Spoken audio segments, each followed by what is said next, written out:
their Facebook and YouTube platforms, together with that of the GIPC on YouTube. We welcome you to the Diaspora Investment Meeting. France is the first of the 4-nation Diaspora Connect Roadshow, which starts right here in France. Just going by were introductory remarks from our hosts and from our guest of honor, the Deputy Minister for Foreign Affairs and Regional Integration of the Republic of Ghana. We're all set now for the second part. I ask that we please take our seats. Thank you very much. 2 quick announcements. If you know your earbuds have gone missing, one of them have gone missing, please see me immediately for collection. Additionally, I have a pair of keys, I believe car keys. Somebody wishes his car to be a Tesla, but please, it can never be. So just come for your old car. It's not a Tesla, it's just It's yours. Next time it will turn into a Tesla, but not today. What we want to do now is to break for a breath of fresh air. Let's talk about the arts and culture. The Choc des Legends is a festival of eloquent arts and culture in the form of a mock criminal trial, prosecution, defense, witnesses, grand jury that brings together exceptional personalities from diverse backgrounds such as heads of state, CEOs, ministers, ambassadors, entrepreneurs, scientists, lawyers, MPs, institutions, artists, media, etc. to reflect on the existential question of our world, facilitates high-level business opportunities, and also uplifts the human spirit. The last edition of the Choc des Legends, the Trial of Progress, took place at the French National Assembly in Paris, under the high patronage of the President of the French Assembly, and in the presence of our very own Nana Addo Dankwa Akufo-Addo, President of the Republic of Ghana, who chaired the grand jury composed of various eminent personalities. For the next few minutes, please lend your attention to the screen for the first of this that was held in Africa, and where else than in Ghana, at the center of the earth.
Please welcome the woman.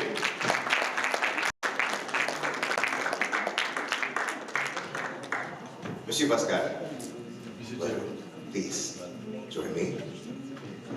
For 5 minutes, we want to have a very rich conversation about the arts and culture, the role that it plays in strengthening the ties with diaspora. Pascal, you are a man of many parts. You're the founder, president, Choc des Legends, Grand Festival of Eloquence, Arts and Culture. But you are also a lawyer, you are also a compliant. Tell me, how do you share your time to do all of this? Thank you very much, Jerry, and thank you, Jerry. Thank you for the introduction. I would say, as an African, and maybe to go a little forward, as an African, someone who's been raised in Africa, I think all of us, especially women, are doing so many things at the same time. So I try my best. There is only 24 hours in the day, but at the end you want to deliver some impact.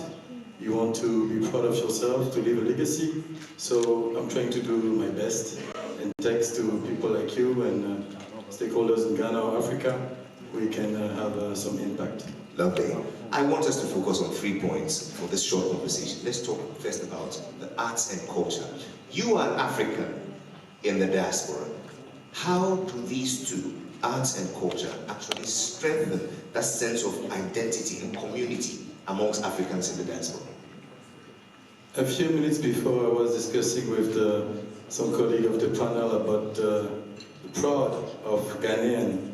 If you go to an event, whether official or private, you will always see Ghanaian wearing the fabric, talking about the cocoa, some for the languages and many dishes. I think this is key. This is instrumental. We have a lot of countries today, South Korea, Japan, just to name a few, who are well known for this culture. And sometimes I believe in Africa, we don't underscore enough this importance of culture that are the backbone of our social system, of our education, of our legacy and where we're coming from and actually where we want to go as well. Let me just follow up to that. How do you maintain your identity and your culture in a foreign environment like the diaspora? That's a very good question. I think it's very tough because, I'm Togolese, German, I'm living in Switzerland, I've studied in France. In short, your name is United Nations. Almost. So I've been living in several different cultural background and political environment. It's quite tough to keep to yourself because if you keep, I would say, your art, cultural heritage, then the people or the country that is welcoming you will say you don't adapt. If you adapt too much, then your own people will say you have alienated yourself because of money, because of everything. So it's quite tough. I think we can find a balance. I think it's possible. If I take the example of the ambassador Anna Bosman, she's been in France for, I think, almost a decade, but she's still a proud African Ghanaian woman. Every time you see her, but still, she's in diplomacy. Of course she's Ghanaian, but you will not know if you don't. In France, she knows the customs, how to adapt, and I think it's important to adapt, but you can adapt without giving up on what you are, your identity. So I would say, keep what make you your identity, but also be open to discover new culture, new customs in the country that is welcoming you. Globally in outlook, but very cultural in identity. Let's now talk about women and why you find them very interesting. Let's talk about this initiative of yours. Can you provide insight on how Women in Africa initiative empowers women in the diaspora and their contribution to development? The last edition of my festival, as you said, was the Praise of Women. It was the first time it was held in Africa, and I chose Ghana. And I would say the reason of that is what Yofi Grant mentioned, and also the Ambassador Bosman. At some point, we have to change the way we trade. And I did this festival for 7-8 years in Paris, at French National Assembly, in Sorbonne University. And at some point, I felt I have to do it in Africa as well. Why would it be always to come here to do events? Of course, if it's for trade and investors, it makes sense. But even though we have to change the way we see things, the narrative. So I said, let's do it in Ghana, in Africa. And the reason why I chose this topic, it was because I deeply believe that we owe everything to women. It's not just because it's woman empowerment today and everything say it's nice. We owe life. The women are the ones that are the backbone of our economy and cultures. In Africa, we are the most women entrepreneurs in the world. But still, I think they are facing a lot of challenges, economical challenges, social challenges. The reason why I organized this event was to say thank you to all of the women, especially African women, but women worldwide, but also to create some bonds between women across the continent, between Africa and Europe, so that they can scale up their business, can have complete business opportunities, so that they can contribute to the global welfare, whether in Ghana and in general in Africa. That's commendable. But you see, your festival speaks to so many things, of which, you know, women and other issues concerning gender are but a spoke in the wheel. Let's talk about how this festival of yours, the Festival of Eloquence, can strengthen relationships between African diaspora and their home countries. You know, during the event, we were about, I would say, more than 400. And I have people coming from between, I think, 35 countries. So it's quite a lot. So we have people coming from Africa, of course, from Europe. I have even friends from the United States that come. I was even surprised to see that so many people, so many friends, some of them are in the room today, will come for such event. And what I realized that is maybe fair.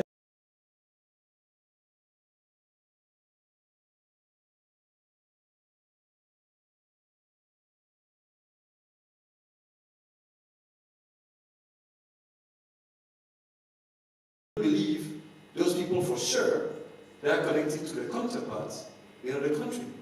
But this is not the case. I have invited senior people from DRC, Senegal, Ivory Coast, who have never been in Ghana, even if it's 1 hour flight away. And I was very surprised by that.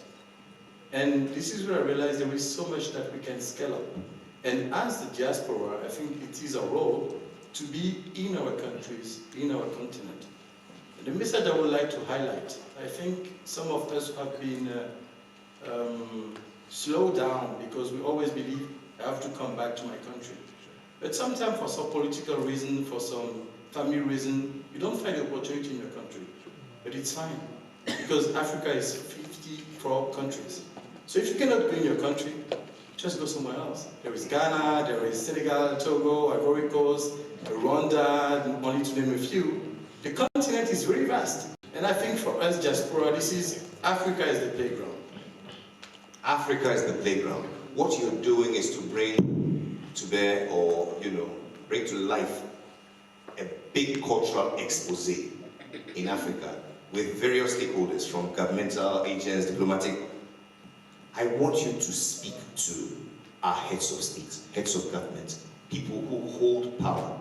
What should they do to really access the power that we wield culturally as a people in Africa to effect meaningful change on the continent?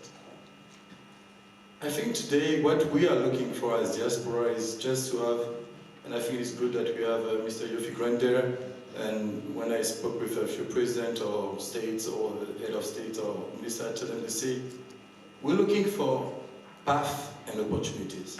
What we would like to know, if I come today in Ghana, what is in it for me? What are the jobs? What are the opportunities? Is agriculture? What are the benefits I can have? Can you ensure me that, okay, it will be easier for me to get a work visa, it will be easy for me to get somewhere a house I can rent. This is what we're looking for. And if I go a little further, I think, you know, all the diaspora, we have skilled, we have money, we want to invest, but we don't know where to invest. We don't know where we can go and say, okay, I have 100,000 US dollar, I want to invest in an African countries to have a return on my investment, what should I do? So the only thing we're doing is buying land, which is nice, but at some point it doesn't scale up. So my message would be to create concrete initiative. I think it's not that tough to find the entrepreneurs on the ground, because they know the business, and then to connect them with us, so that we can provide the funding or skills. They have the knowledge, the skills, the business cases, and then we can really, on a business level, we can really create initiative together as diaspora and people in Africa to scale up and to make a future for all of us. It's very possible. You know why? Because you started the right way. You've located where it can all happen, the economic capital of the continent, Accra, Ghana, at the center of the world. To this, I say welcome to a new Africa, one of openness, one of opportunities, and one of tremendous, what's the last one? Optimism. Optimism. It starts right here in Ghana, at the center of the world. Ladies and gentlemen, Pascal Kari, a round of applause.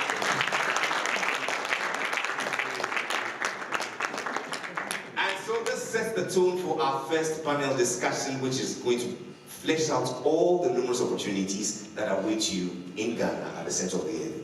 Please lend your attention to the screen for a short video.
And so we say, come to Ghana, come grow with Ghana, come grow with Ghana. What we want to do now is to have a high-level panel discussion on promoting trade and investment, exploring opportunities for economic cooperation and market access between Ghana and France. My panelists are drawn from various backgrounds, comprising esteemed representatives from Ghanaian and French government, business leaders, and industry experts with diverse experience. But preceding this panel discussion is a presentation which will be done for us by the CEO of the Ghana Investment Promotion Center. Make welcome, Mr. Yofi Grant.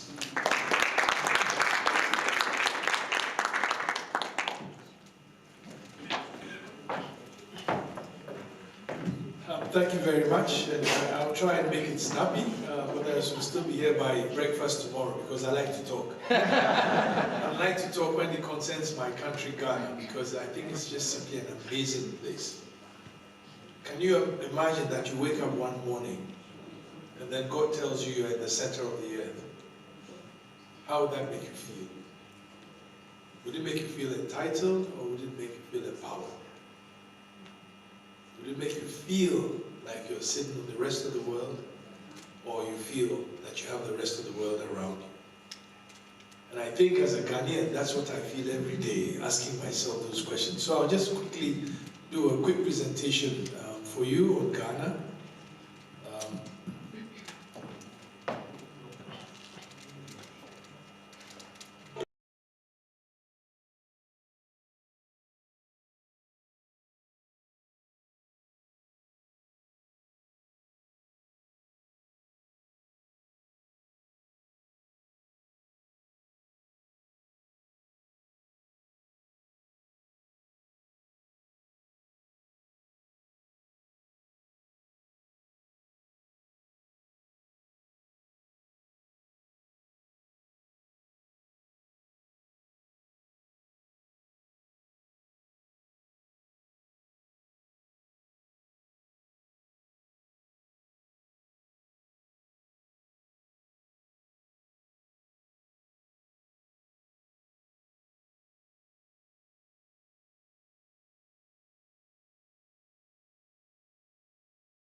Well, but it truly doesn't matter.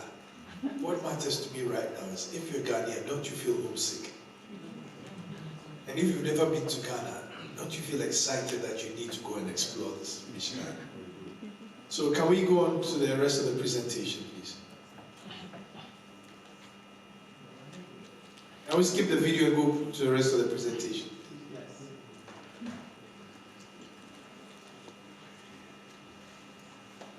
So the Ghana story, from my perspective, is the story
interceded for companies and investors with some of the other government agencies, like the tax agency, when there's a tax dispute. We actually step in and we try to help them resolve these problems. And we've increased our ability to facilitate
Ghana has great opportunity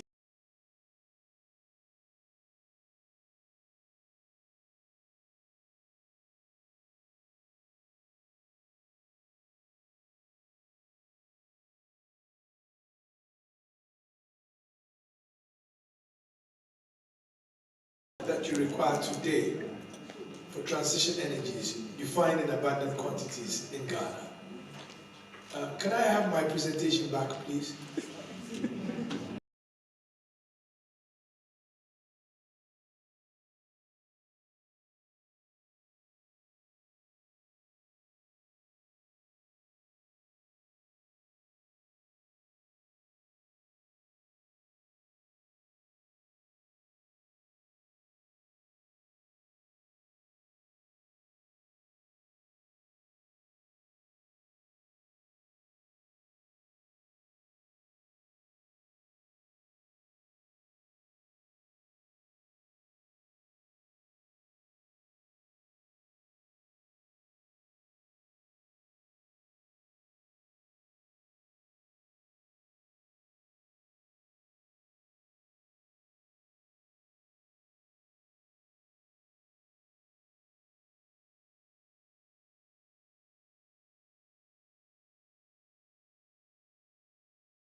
What will that policy do for us?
For example, agricultural implements, for example, household goods.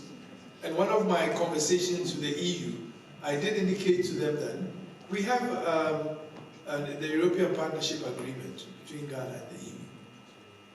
But it sounds better to me that a lot of the manufacturers who export to Ghana are better served actually coming to set up their factories in Ghana and exporting to the other parts of the continent.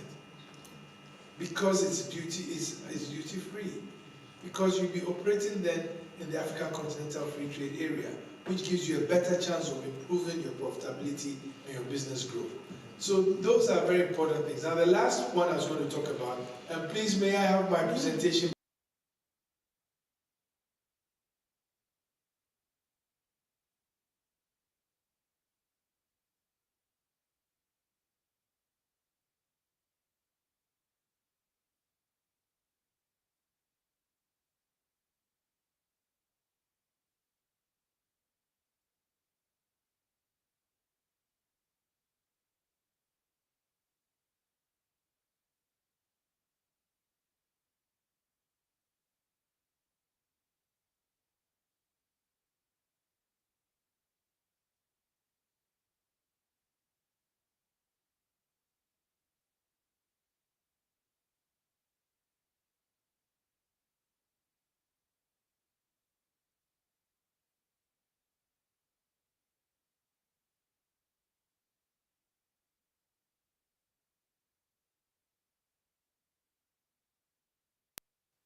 will bring to you. And I think that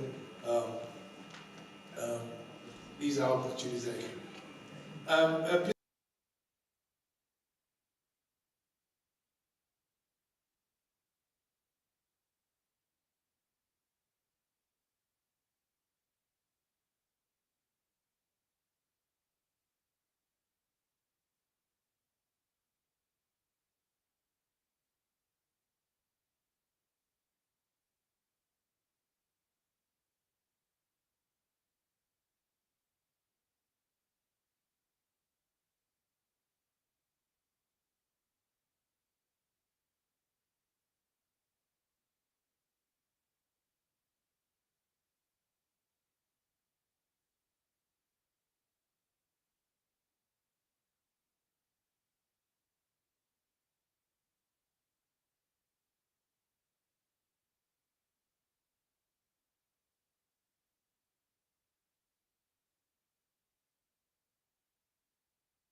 Yes, I mean the opportunity is there.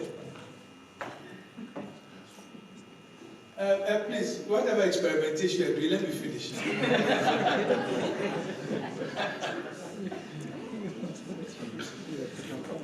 Can we go to the next slide?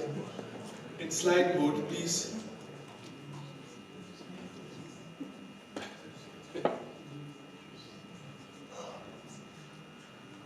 Oh.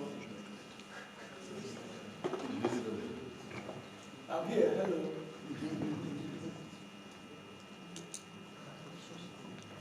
Don't worry, we'll finish this part very quickly. Next slide, please. Please just let the slides finish, then you can, what else you want to do, you can do. ICT, previous slide, please. I did mention ICT, and today the big debate is AI and how AI can impact and influence our economies. It's become a big thing in Africa. Indeed, the realization quite quickly is that Africa in itself has such emergent technologies which are way ahead of the developed markets. I mean, I can do every purchase that I need to do from my phone. You don't find that in a lot of places in the world. I mean, I was recently in the US and I was telling them I was buying stuff on my phone. And they said, how are you doing? I use your credit card. I said, no, I'm using my phone. Because we've pioneered mobile money transactions. I was surprised to learn that in the year 2022, total mobile money transactions was in excess of $120 million, which was quite a big amount. Last year it was 1.2 trillion cedis.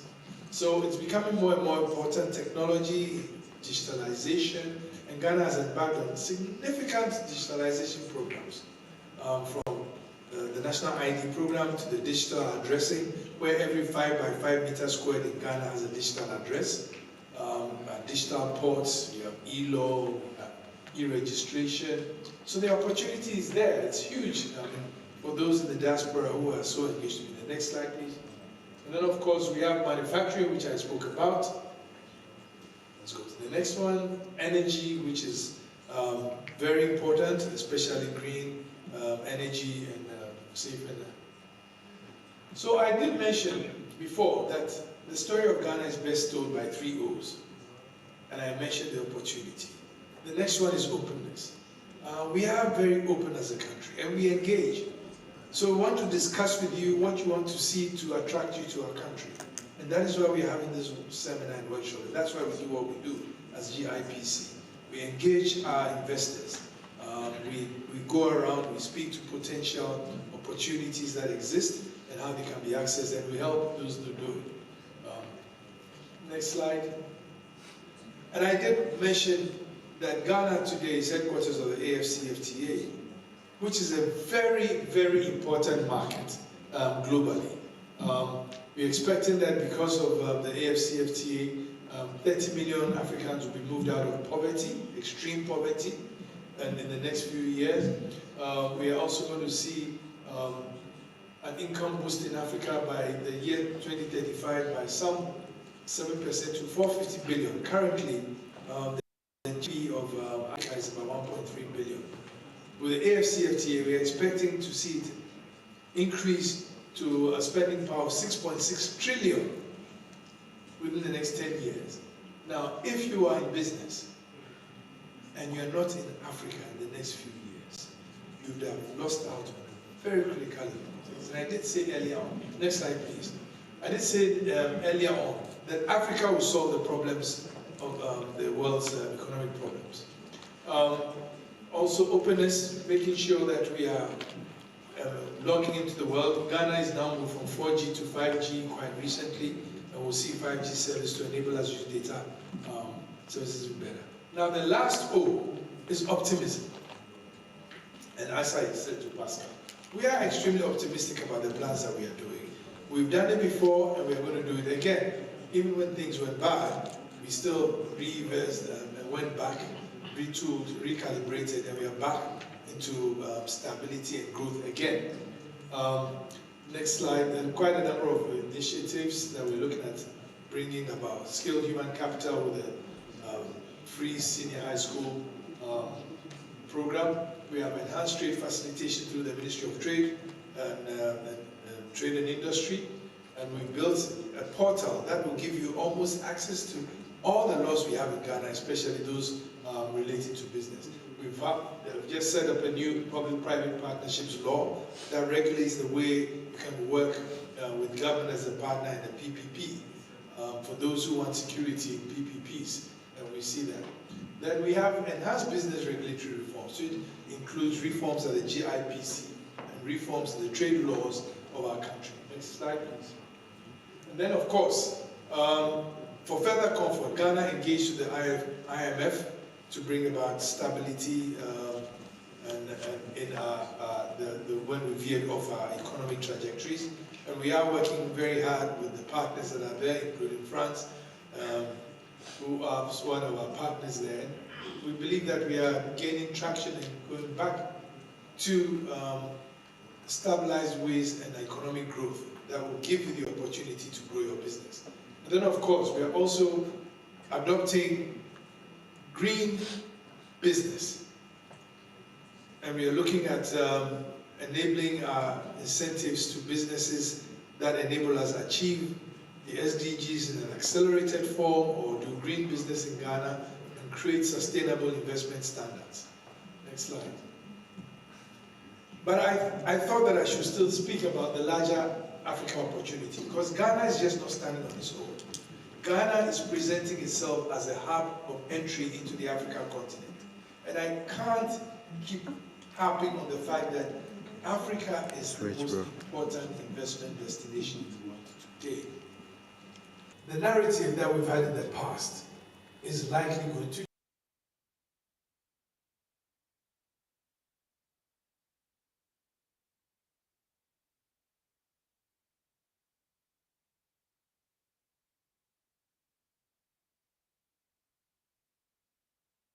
of the world's remaining mineral resources and the land, especially those required for energy transitions. 90% of the world's platinum, 90% of chromium, cobalt, not to mention lithium, not to mention copper, not to mention feldspar, not to mention so many others that I even sometimes forget. We have not less than 50% of the world's gold, of which Ghana is the #1 producer in Africa, and we do 12% of the world's oil. 22 countries on the continent produce oil and coal. 13 countries produce industrial minerals, and 11 countries are top producers of the minerals that are required in the world today. Gold, iron, zinc, copper, they're all there in Africa. The second point, is that 65% of the world's remaining arable land left is in Africa. So Africa potentially will feed the world, especially in these times of climate change and environmental degradation. And then lastly, next slide please, is the population. Today, Africa's population is 1.4 billion. It's almost the same population that both China and India were when they started their reformation and started industrializing. So we are the same starting point that they did many years back. But we have a faster population growth rate. We have a much younger population. Africa's population is the youngest in the world. By 2030, the 1.4 would have grown to 1.7 billion people. By 2050, it would have grown to 2.6 billion. 1/4 of the world's population by 2050 will be in Africa, or will be from Africa. And that's why I keep saying that if you're a business person, or you're thinking of growth, global growth, and you're not in Africa, by the year 2030, you'll be losing out on the greatest opportunity. But I know you want me to hurry up. I'll hurry up. You are the one giving them the cue. But more interestingly, to give you the confidence that this is just not talk, by 2018, 6 out of the 10 fastest growing economies in the world were from Africa. But you get the narration that, oh no, Africa is this place, this dark place of uncertainty. Damien did mention that there's a new wave of thinking that departs from the past of uncertainty, of risk, which are mostly perceived into reality. Many of the companies that will complain, there are companies from Europe that have been in Africa for over 100 years. If they were not making money, hello, they will be there. They are there, and they are expanding. So those of you who are not yet there, Damien, this is your call. Those who are not there yet, well, of course, there's a French company that's been in Ghana for almost as long as CFO. They've been there. They are part of us. Everybody knows CFO. So the narrative is real. So although you've left home and you are here as in the diaspora, and you probably think, okay, well, it's cool over here. Africa is tough. Yeah, but that's the place where the tough get going. And I'm saying this with reality. Africa, as much as we have the opportunities, etc., is also not for the weak or for those who are lazy. It's a real deal. That is where, if you prove yourself, you will make it. And that's for fact. And by 2030, Africa is also the fastest growing continent. By 2030, 17 countries or 17 cities in Africa will have more than 5 million people in those cities. So we are very vastly urbanizing. And the middle class is growing very, very quickly. Do you know something very interesting that history has distorted? When you, geographically, you look at the map of Africa, it always looks very small. But do you know that you can fit the EU, the United States, and China into the African continent, and there will still be a third of the continent left? This is the point that I want to put in your mind, that never accept that Africa is this dark, small continent. It is larger than the largest of the countries put together, and it's full of opportunity. Let me just quickly go there. So you see, I spoke about some of the things that are happening. So this is a video, just click on the start and it will show you a little bit about some of the things that, no, click, no. Just press enter.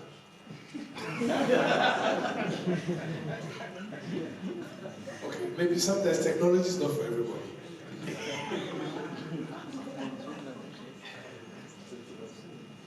Well, these are videos that show you just a little bit about the things that are happening here, but it actually brings us to the end of the presentation. So maybe I'll just go there. They are just about 15 seconds each. So it will, you know.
banking sector, some in the ICT sector, some in the finance sector. They're very, very short videos. That will tell you that all that I'm saying is for fact, it's real. And as much as I'm marketing the country and the continent, there are real success stories that are happening. And these will give you the inspiration that you require to take the bold step to come in there.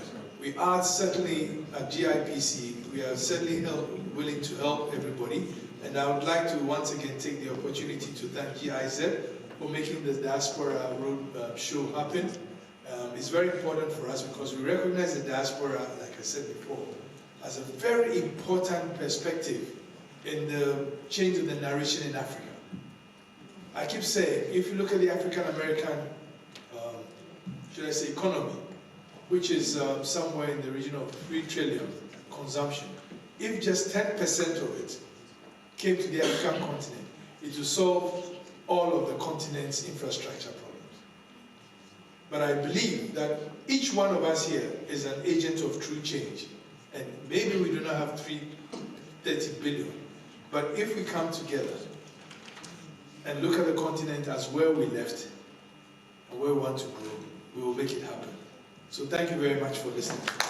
And with these remarks, you can get seats right there. Please welcome to join the CEO of the GIPC, our Deputy Minister for Tourism, Arts and Culture, the Honorable Mark Oprekumate.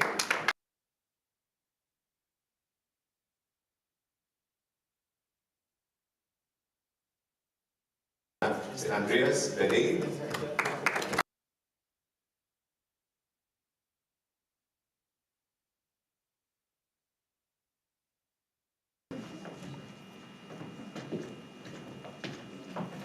Please welcome also to join in this conversation, Mr. Damien de la Roque, Deputy Head of International Public Finance in the Corporation Office of Sub-Saharan Africa.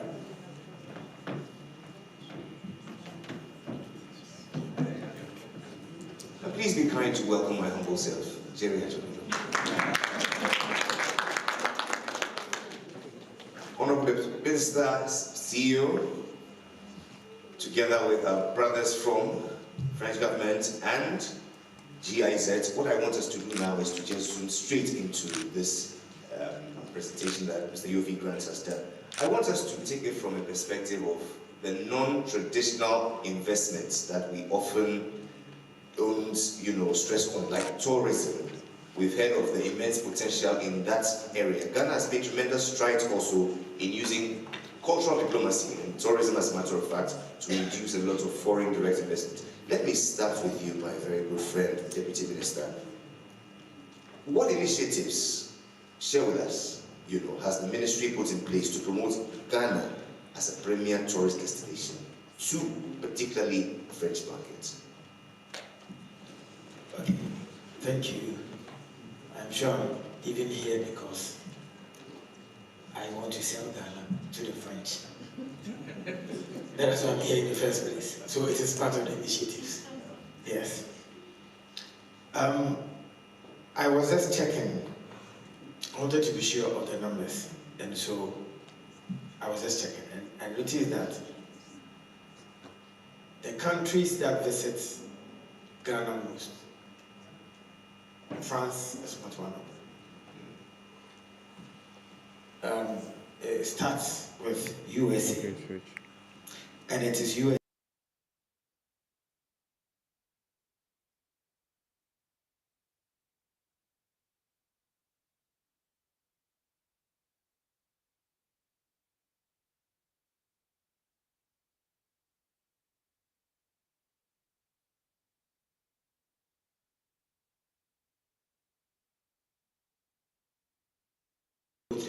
So, as long as you're a black man, you are African. I don't and so the black Americans say we shouldn't call them black Americans because in America they're not accepted. When they come to Africa to say they are black Americans, who are they?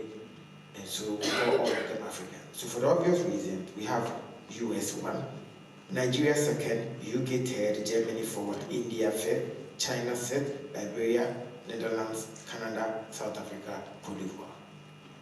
And so France isn't. But when it comes to cultural exchanges and things we do together, yes, France is one of the countries that we have done a lot with in that sense. I would not blame France for not visiting Ghana more. I would blame Ghana because maybe we have not worked hard enough to give you a product that will attract you to come to Ghana more. Like we've done with the USA, that is why we see the numbers. So we are designing a product that will ignite that visit, that will always want you to want to come to Ghana. I know a lot of Europeans go to Gambia because there's a product that attracts them to Gambia. And so we are working on yours, so don't worry, very soon you will come. Thank you. All right, so let me go straight to... I wanted to add to that. Okay. I'm sure you know the French Cultural Center in Accra. Exactly. I mean, it's probably one of the most prolific cultural centers in Accra because every week, almost every weekend, they host a cultural event, fashion events, they host music events, and they're very popular in Ghana. So I guess perhaps one of the reasons is, of course, the language barrier, which is obvious. If you don't speak English and you go to an English-speaking country, it's more difficult. If you don't speak French and you go to a French-speaking country, you have challenges. But I dare say that I think Minister is he's right. On the cultural front, we've seen quite a significant amount of effort from the French government to engage culturally. What is it called again? What is chocolat? Salon de chocolat. Salon de chocolat is an emerging, cultural event, which for Ghana is very, very important. There are fashion shows today that I know that Ghanaians are engaged massively, and so it's happening in a very interesting way. And we can only maybe what we want to see is the money. We want to see more of the money. Okay, let me go to Mr. Damien Delaro. We have Société Générale in Ghana, been there for 25 years, 2 years as a matter of fact, excelling, doing phenomenal work. Which brings me to my question on financing businesses from France into Ghana. What are the main financial instruments available for French companies looking to invest in Ghana? Well, I could really do a very technical answer to that question, but I think I'm going to get everyone lost in the room. So I'll go quite fast and just say that we are fully mobilized with all our instruments in Ghana. So this is export credits, so we help companies to export in Ghana. This is through BKI France, for example. We also do treasury loans, so this is money from French state which is invested in French projects in Ghana, so to help our investors come to your country. And we also have development tools that we often, by the way, use with our German colleagues and all the European colleagues that we use in order to promote development projects in your country. So we are fully mobilized, all our instruments are mobilized in Ghana, and maybe I'd just like to comment on what you just said on tourism. On tourism, we have an expertise in France. We have an expertise because we are the first nation receiving tourists every year, and we're going to host the world in a month for the Olympic Games. So, and we have big companies such as Accor Hotel, for example, who could invest more. So this is something that we would very much like to promote even more, and so we'll of course engage with you on a specific dialogue on that matter. Okay. I ask this and make reference to Société because most of your business concerns route their finances through that bank. In the unlikely event that, as it was being rumored that Société is to leave this market, what are the plans in place to still continue to support French businesses that seek to invest in Ghana? I'm sorry, I didn't get the first part of your... Okay, so I will talk about businesses in Ghana, French businesses in Ghana, which normally route their finances through Société Générale, the French bank. And we've heard quite a few rumors, though they've not been substantiated, about the exit of that's a very important bank in our market. should such a thing happen, how would you still continue to facilitate? Well, obviously I won't speak on behalf of the company Yes. and has no Sure. government. So that's actually quite simple. Maybe just saying a few things. French companies work with every bank, so in particular with international banks. And what we can see today is that in Africa we have Pan-African banks which are developing very quickly. Okay? And French companies are very willing to work with those banks. First point. Second point, we also are working with export credit agencies. And our export credit agency, France, is present in Ghana and is willing to increase its presence. So I don't think that we have to make a link between the fact that Société Générale might, because of its strategic because of its strategy withdraw from some countries in Africa, and the fact that the French companies are actually willing to keep being present on these markets, because as Mr. Legrand said, we strongly believe that Africa is the market of tomorrow, and we have many objective facts that sustain this argument. So I don't think there is a strong link between the two. Okay, all right. We shall come back to tourism, but let me go to the EU. Let me ask you, my dear friend, in terms of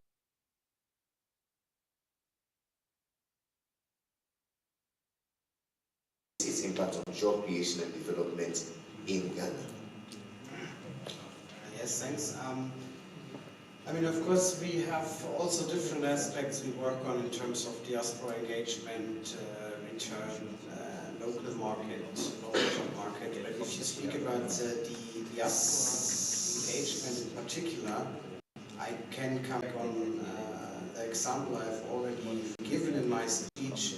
I think Vido Africa project has been very successful over the last years, not only in attracting diaspora investments on a small scale, very easy, accessible level, but also the main thing that is measured through the project is it's not in the end even the amount of diaspora investment money, but the jobs that are created.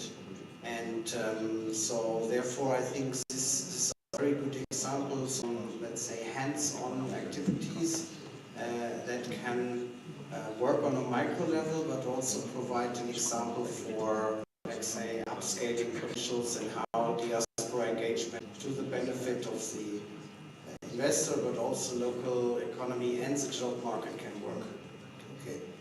Mr. Grant, you've spoken a lot about the service you provide at GIPC, not only to attract investment, but also to retain the aftercare and all of that. Walk us through what are specific sectors in Ghana that are up for grabs. They are currently very attractive for French investors.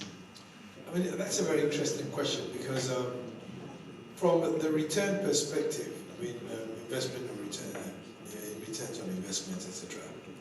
There are just too many areas that are very attractive. I mean, French companies have been in Ghana from the trading side, from the manufacturing side, even on the technology side, and on the construction finance side. If you were to ask me today which would be the most profitable, it would be extremely difficult for me to actually tell you. But if you ask me which is the most engaging, first of all, I think digitalization and technology is very important. I think energy, they moved from to sustainable, renewable, green energy is important. And even finance, and I say so because we've had a tradition of, in the past, working with Propaco and working with the Agence Française de Développement, AFD, in facilitating private sector business. In many sectors, in the timber sector, I remember as a young banker, I was actually working on the Propaco finance for 3 different timber logging companies. They may not be there today, but I think the Ghana opportunity today is diverse. One of the areas that has come up and come up quite strongly is in the creative arts. Not only the creative arts, but in sports. I mean, we are seeing young footballers now playing in Europe and actively playing.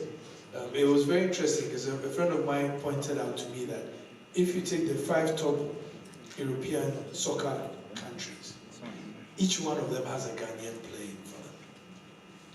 And I was like, oh, really? He says, yeah. I mean, I'm not a football guy, but I thought that was very important all the same.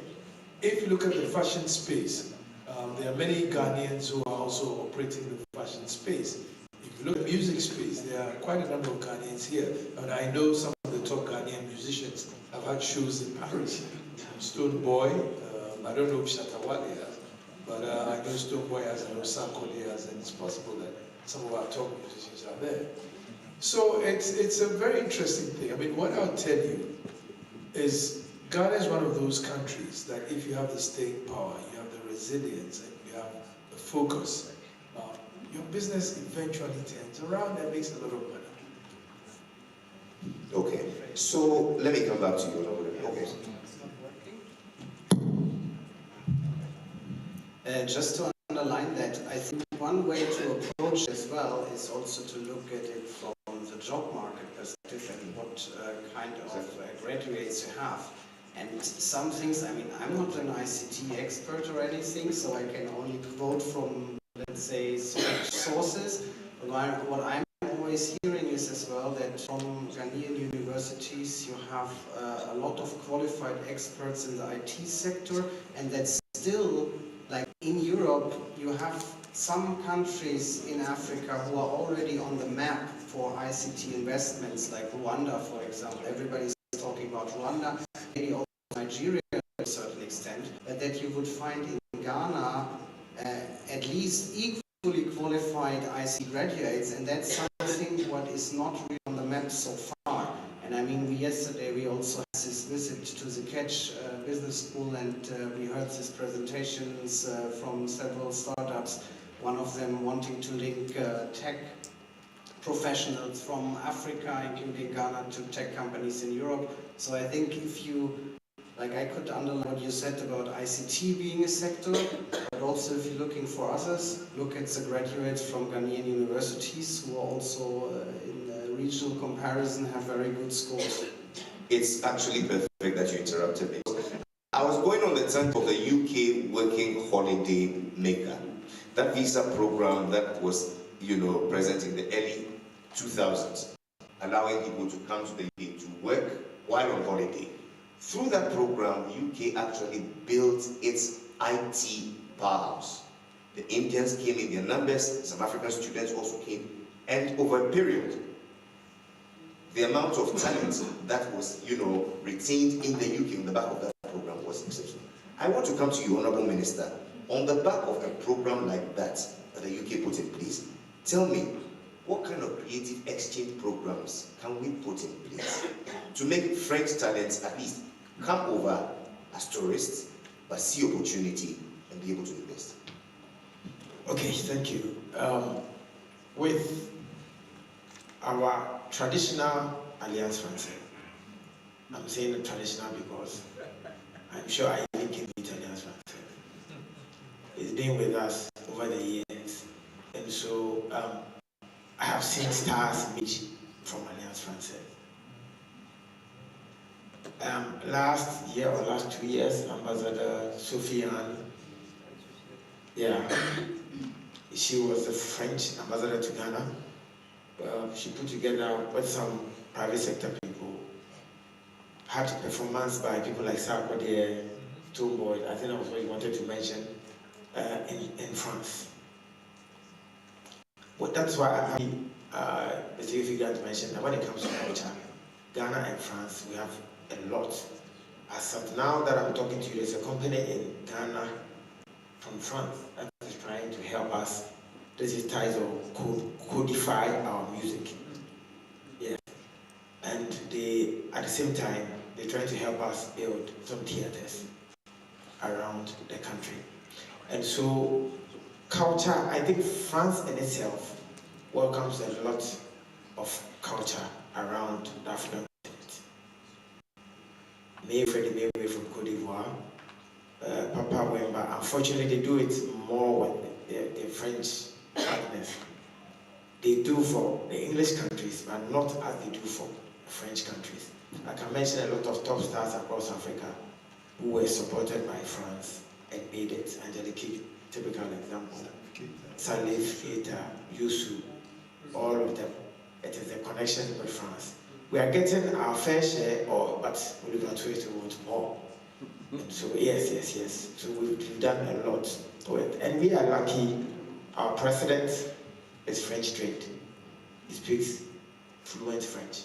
And so when it comes to that connection, and you know, culture starts with language.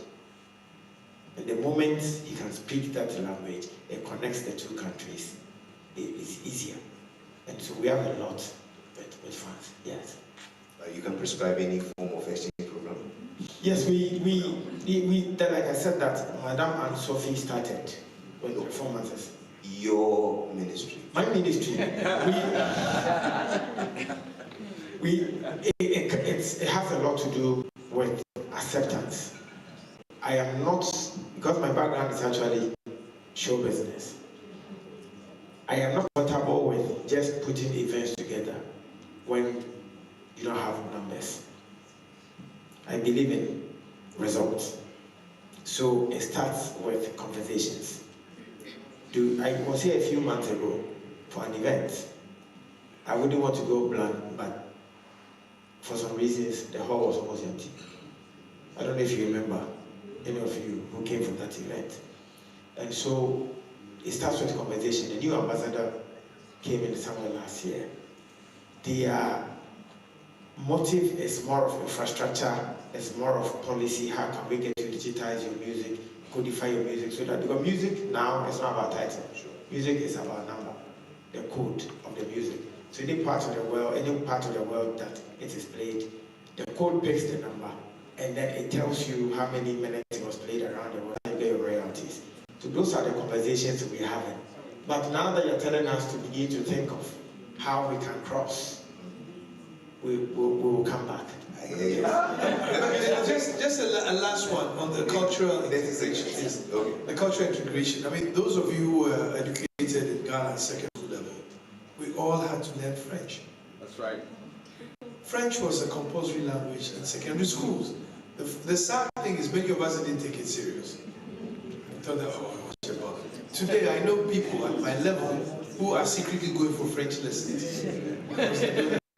I mean, I was lucky because I grew up in the French country, so I'm not bad. Vous parlez français? We shall come to that later. We have opportunity to take three interventions by way of questions, suggestions, comments. Even if you want to prophesy, we'll take that. But let me just put a yoke on my two brothers from GIZ and from the government of France. GIZ, you were looking beyond Germany and Ghana. You were thinking about EU in general. Now we have a situation where we want to know how French businesses can engage and benefit with Ghana incentives from the GIZ. Could you speak on that? No, actually, it's possible to answer that, but this would go, of course, into self-advertisement somehow. No, so let me say something in general before that. So obviously, I mean, GIZ is a government agency, and sometimes on a self-critical note, I'm also fascinated that we as government agency like to explain people how to do business, which is always a bit strange. No, but of course, and when we work as GIZ or development cooperation in countries, in Ghana and others, of course we cannot solve the issues, but we can, of course, initiate and support things like supporting kind of information or access or providing this. So, and for the concrete question, I mean, I would say we have two approaches that are also accessible to companies from Germany, from the European Union, and let's say the country where it's implemented. And the one is develop PP. It's like a word like develop private-public partnerships, where let's say basically the companies can have to invest some by themselves, and they would get a top-up from the ministry if what they do or the project they want to do in the country also have a development cooperation related benefit. So to give you a concrete example, it's not in Ghana or France, but like in Georgia, there was a company, this was actually a Dutch company, so it is accessible. They were building greenhouses to grow flowers. What they didn't have at that point were people in the workforce who would be able to work in these greenhouses. So they wanted to train people in the country and set up a school for learning this profession, to also have qualified workforce. And so that was then where GIZ supported and building this training center and doing these trainings to also have them a qualified workforce. And the same things we have this other Invest for Jobs is also another program that is also supporting and working with GIPC. So these are two concrete things I could advise companies to take part in. Damien, what's your take on that? I think a lot of it has been said. Just one quick name. It's named Global Gateway, Sure. and it's the idea. It's the idea that we would have a common strategy to identify projects that we want to boost with all our European tools in Africa in particular. So European Union countries are willing to do more and to do more together. That's the general idea. And to build on infrastructure, in order to help the continent to adapt to climate change. That's the general idea, and then we could deep in some projects. But I think that will happen in Africa very soon when Africa comes into play. But ladies and gentlemen, for the next few minutes, please raise your hand, identify yourself, shoot straight to your comment, your suggestion. You can direct it to any of them except me. I see a hand here, madam. Can we get a mic? Okay, I'll lend you a mic.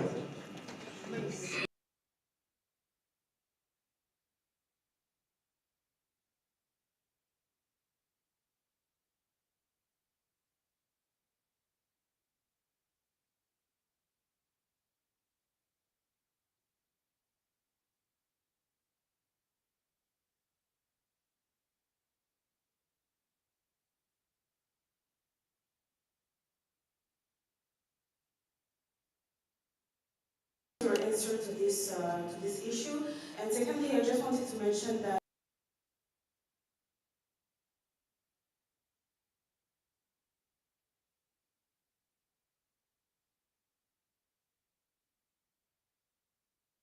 doing well in Ghana, and I also think that, for example, you mentioned total energy firm, and I think that we should add some nuance to your words, because they are doing a lot of damage to the environment crisis and the environment cause. So it's very important to raise this question and to really think about it. Thank you. Thank you very much. Two very good issues raised. We shall take the last two. I see a hand there. The last one from here. Where? Okay.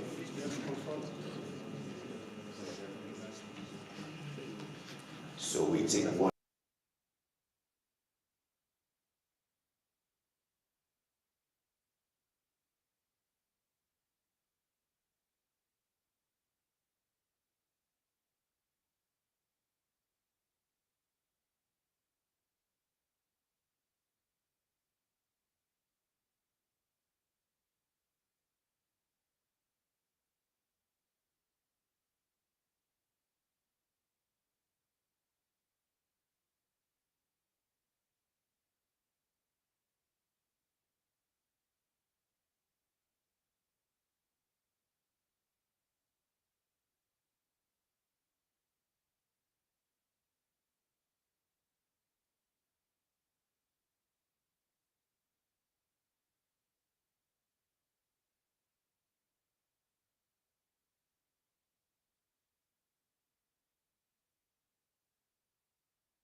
With the Diaspora associations, because in the preparation for this meeting, the National Association, and I guess it's the same for the European level, we're not directly engaging. And I think you said somewhere that 60%, no, the investment that comes from outside, that comes to Ghana, is less than the diaspora investment that comes in the form of remittances. So the important element here is the question of the diaspora. We have youth, about 6 youth groups here. Very, very young, dynamic, well educated, and I think if this conversation maybe had taken place, it was going to move us forward. So what engagement, specific engagement, do you have with the diaspora, Ghanaian diaspora organizations, not only in France, but across Europe? Thank you very much. All right. Let's take the last one. Okay, this is more of a governmental question now. I saw 12% of oil being produced in Ghana. Africa. Africa. If it's right. Yes, correct. Okay, but I think about 3 weeks ago I was in Ghana. I saw that the prices of oil, petrol keeps on increasing. So what is the problem? There's a contrast. Thank you. Okay. And so, Mr. Yofi Grant, we're talking about exchange rates, volatilities, we're talking about sustainable business practices, we're talking about ease of doing business, we're talking of engagement with the diaspora groups, and we're talking of falling oil prices. You stand accused on all fronts. Please defend yourself. But yes, I like the first question about the exchange rates. And I mean, I can tell you, I was an investment banker for almost 30 years before I did this job that I'm doing. I mean, volatilities happen in all countries, so in different levels and different scales. And if you are in a country where you are importing more than you're exporting, and where your foreign bills are much higher than your domestic bills, you face exchange risk volatility. So it's not unique to Ghana. There are many countries that through time and history have gone through these things. The important thing is you are resilient enough to make the plans to overcome them going forward. I mean, being an investment banker, I can tell you that I have learned through my life never ever to predicate my decisions on the short term. I look at the long term and I see what the long term can give to me, and I plan accordingly. I can tell you a number of countries who have gone through exchange rate volatility over the periods, but they show stabilized currencies. And as Ghana transforms its economy, I can bet that in the next 5 years, some of the exchange rate problems we have today, we will not have them. Because the structure of the economy would have changed significantly. If we were in a position where we were exporting much more at the higher ends of the value chain than importing, we probably wouldn't have that. But having said that, there are businesses that take advantage of exchange rate volatilities. I mean, I have a friend in Ghana for whom the exchange rate problem is good for him because he's an exporter. So he buys very cheap on cedis, puts on the ships and goes back. And when the money comes back in dollars, he makes a lot more cedis. So sometimes it's not just a cut and dry thing that, volatility is crazy. Yes, it's often crazy for the chap who comes to invest in dollars and thinks of taking his dollars back. But when he thinks in long term, they almost always have a solution to that. That's what I said, that we keep talking of some of these problems, but there are companies in Ghana that have been there for over 100 years. If they didn't make money, they wouldn't be there. So my personal advice to you is, yes, it's a problem. It's a problem for every investor because it makes it difficult for you to plan. But it's difficult for you to plan if you are looking at short-term gains. If you are looking at the long term, it's a different story.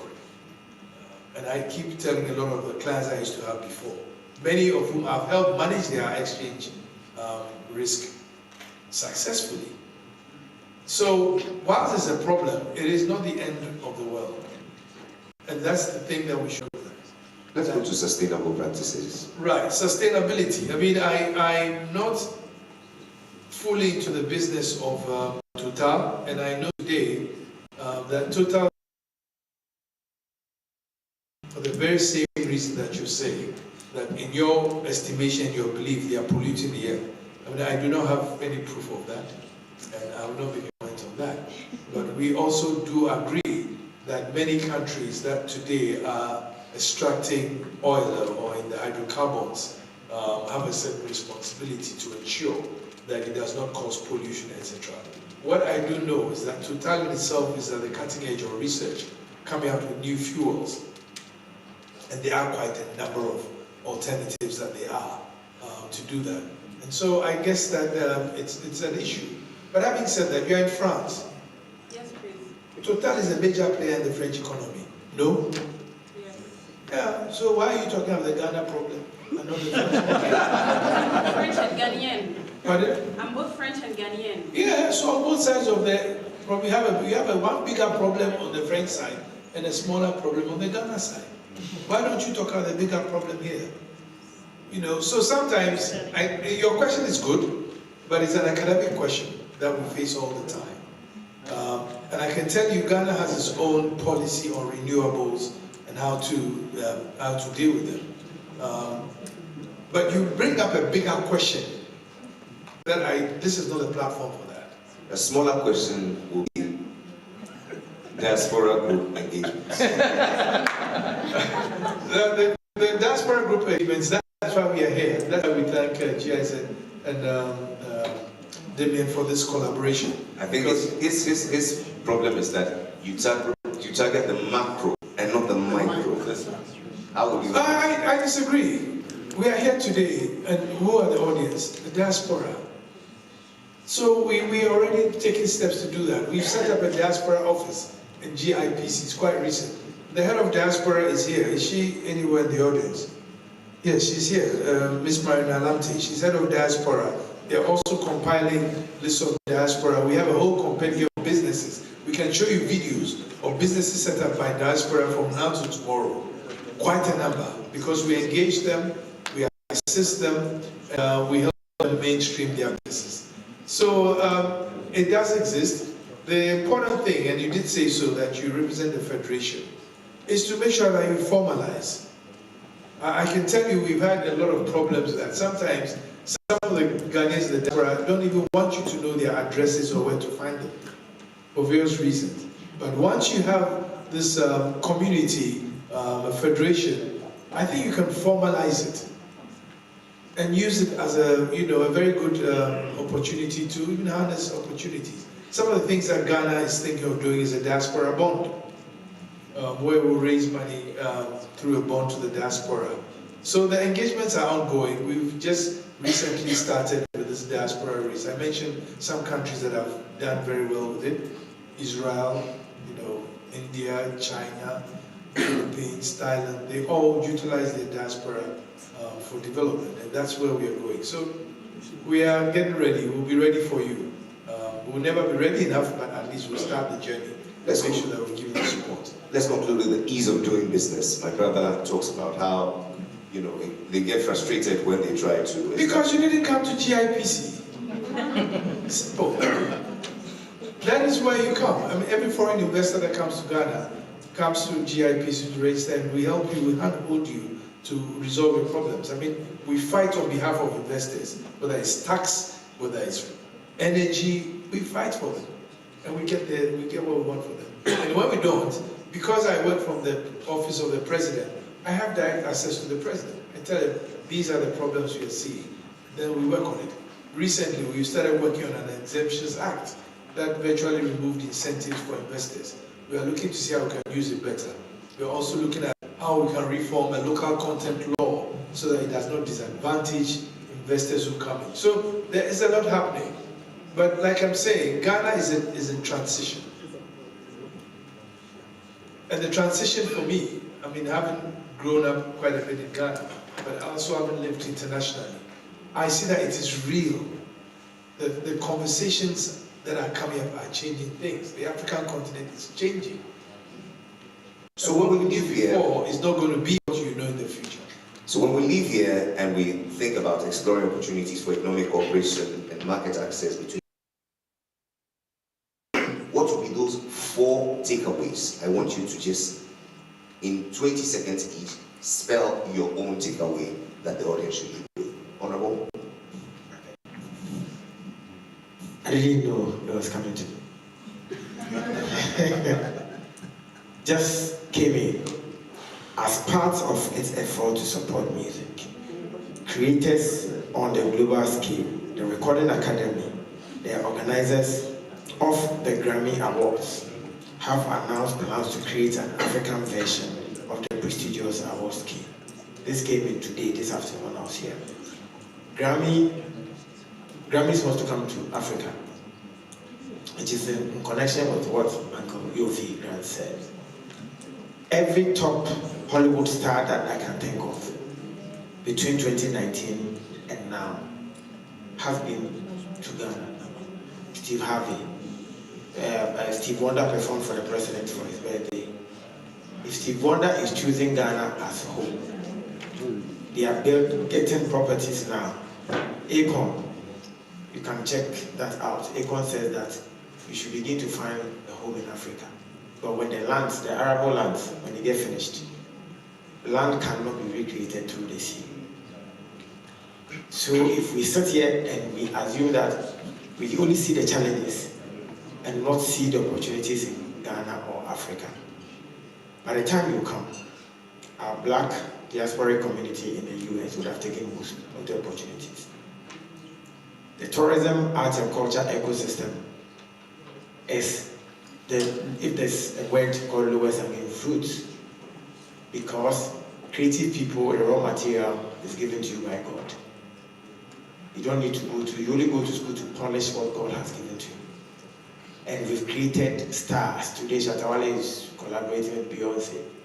Stonebwoy is collaborating with Morgan Heritage and Kerry Hilson. They live in Ghana. Right. The opportunities are there. Opportunities are there. For it. Yeah. Time is of the essence. Okay, Mr. Yofi Grant.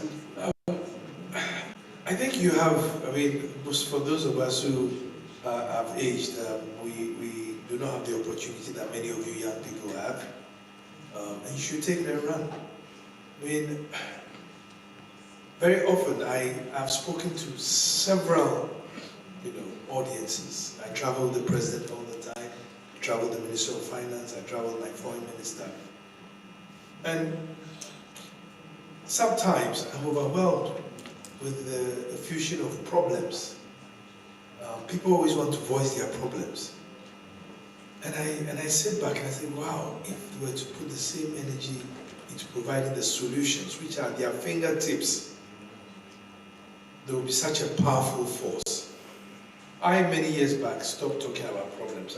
When somebody tells me their problem, I go back into my place and I think of what solution I can provide so I can make money. And I want you to develop that mindset. Why? Because today, there are companies from Germany, companies from France, in Ghana. The problems that we talk about, they face those same problems, but they are there.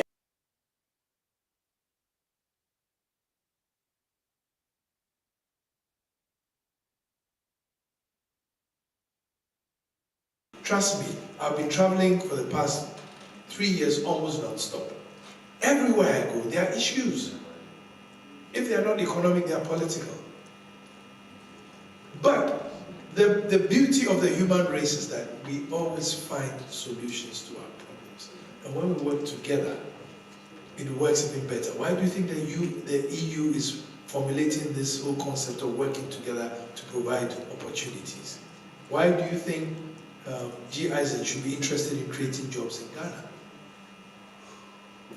Because there's a view that you can actually get the solutions at the end if you focus on it. Okay, thank you. Andreas? Yeah, so actually to connect to that, I would also say I think the takeaway is that we should look especially, let's say, on the opportunities and of, let's say, the mutual benefit of, in this case, of course, we speak about investments and engagements, coming from the angle of migration. So this mutual benefit that we can have through these kinds of collaboration, for especially on circular migration, diaspora members learning skills, becoming engaged, coming back to their country, providing knowledge, providing experience, let's say, for the knowledge of the whole country, the destination country, but also individual. And I think if we take it from that angle, and this is maybe also now somehow something for the European audience here, as I said in the beginning already, this is also providing a view on the global phenomenon of migration that is very much more positive and which much more optimism than maybe the way people look at it, or of course not everybody, but people in Europe look at it from, as Yofi said, see the problem first also of migration and this kind of exchange. So the world became smaller over the last 50 years. Yes, that has created potential issues that were not there before, but I also believe that in the end it has created more opportunities and let's say more economic and also intellectual growth. So Damien? Just two ideas. The first one, there is so much potential. And the second one, we need to work together. Absolutely. Okay, so we need to work together in order to help Ghana restore its economic fundamentals and give, unleash all the potential. And we also need to work together in order to help foreign direct investment to come together. And for that, we need to work together on obstacles to foreign direct investment, local content, speak about entry-down taxes and all this stuff. And so I think that this is a conversation that we need to have at a high level and that we need to keep in the coming months in order to be able to be prosperous again. A clarion call to look at the opportunities and not challenges, channel our energies into solutions and not problems. Remember, the world is in transition. We will find the solutions as we move along. We need to focus on mutual benefits, but much more than that, we need to see the potentials and work together. Please, a round of applause for Mike.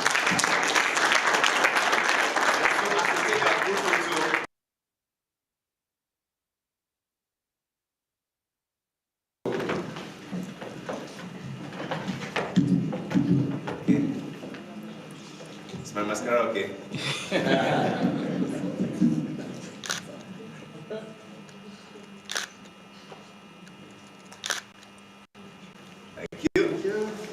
So, panelists, may please be seated. Thank you. You have 30 seconds. Yes, I would like to first say a big thank you to all of you for coming. For us at GIPC, we see the diaspora as a linchpin between the countries that we go to. You are the best ambassadors of Ghana in the countries in which you are. You are the best to formulate the business relationships. I remember speaking to one of the directors of the World Bank, and he said something very interesting. He says, when you look at the growth of China, Korea, Malaysia, name it, the members of the diaspora who worked outside were instrumental in the changes that occurred in their country, significantly. So you are all here as agents of change and agents of empowerment, and we want to leave here knowing very well that at GIPC you have a partner that will help you engage and build for mutual benefit. I'm happy that all the partners who are here have spoken about the mutuality of benefit. That's my only one takeaway that I get. Lovely. And so taking his place again on the seat, ladies and gentlemen, Mr. Damien De La Roque. Please welcome Mrs. Coralie Elsa. Also joining them, Mr. Pascal Gallet, Miss Sarah Josevi. Make welcome Lawrence Elon Mbasi, and the moderator for this session, ladies and gentlemen, yours and mine, Mr. Joseph Ntimiriku.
Everyone, bonjour. My name is Joseph, and I'm from the Ghana Investment Promotion Center. And for the next 30 to 35 minutes, we'll be having a very important conversation. Our goal is not to give you so many theoretical things to think about. We want to have a very practical conversation with diaspora people who've been here, who've worked, who've done things, and those things have worked. So we'll have a diaspora conversation, and the theme for this conversation is leveraging diaspora expertise for sustainable development. So we have diaspora members here. They have the expertise, and we'll talk about how we can leverage that for sustainable development. So this is something to chew on. But before we do that, I would like to invite someone very important to this event to give us a very quick address. His name is Mr. Papa Sa, and he has a very brief message to set the tone before we proceed. So please, with a round of applause, let's welcome Mr. Papa Sa.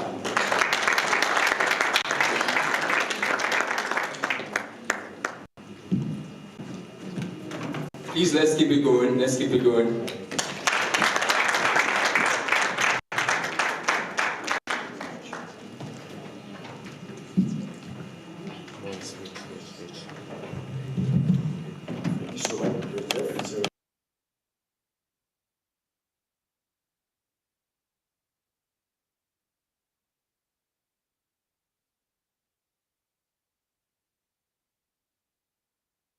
Partnerships, population, communication.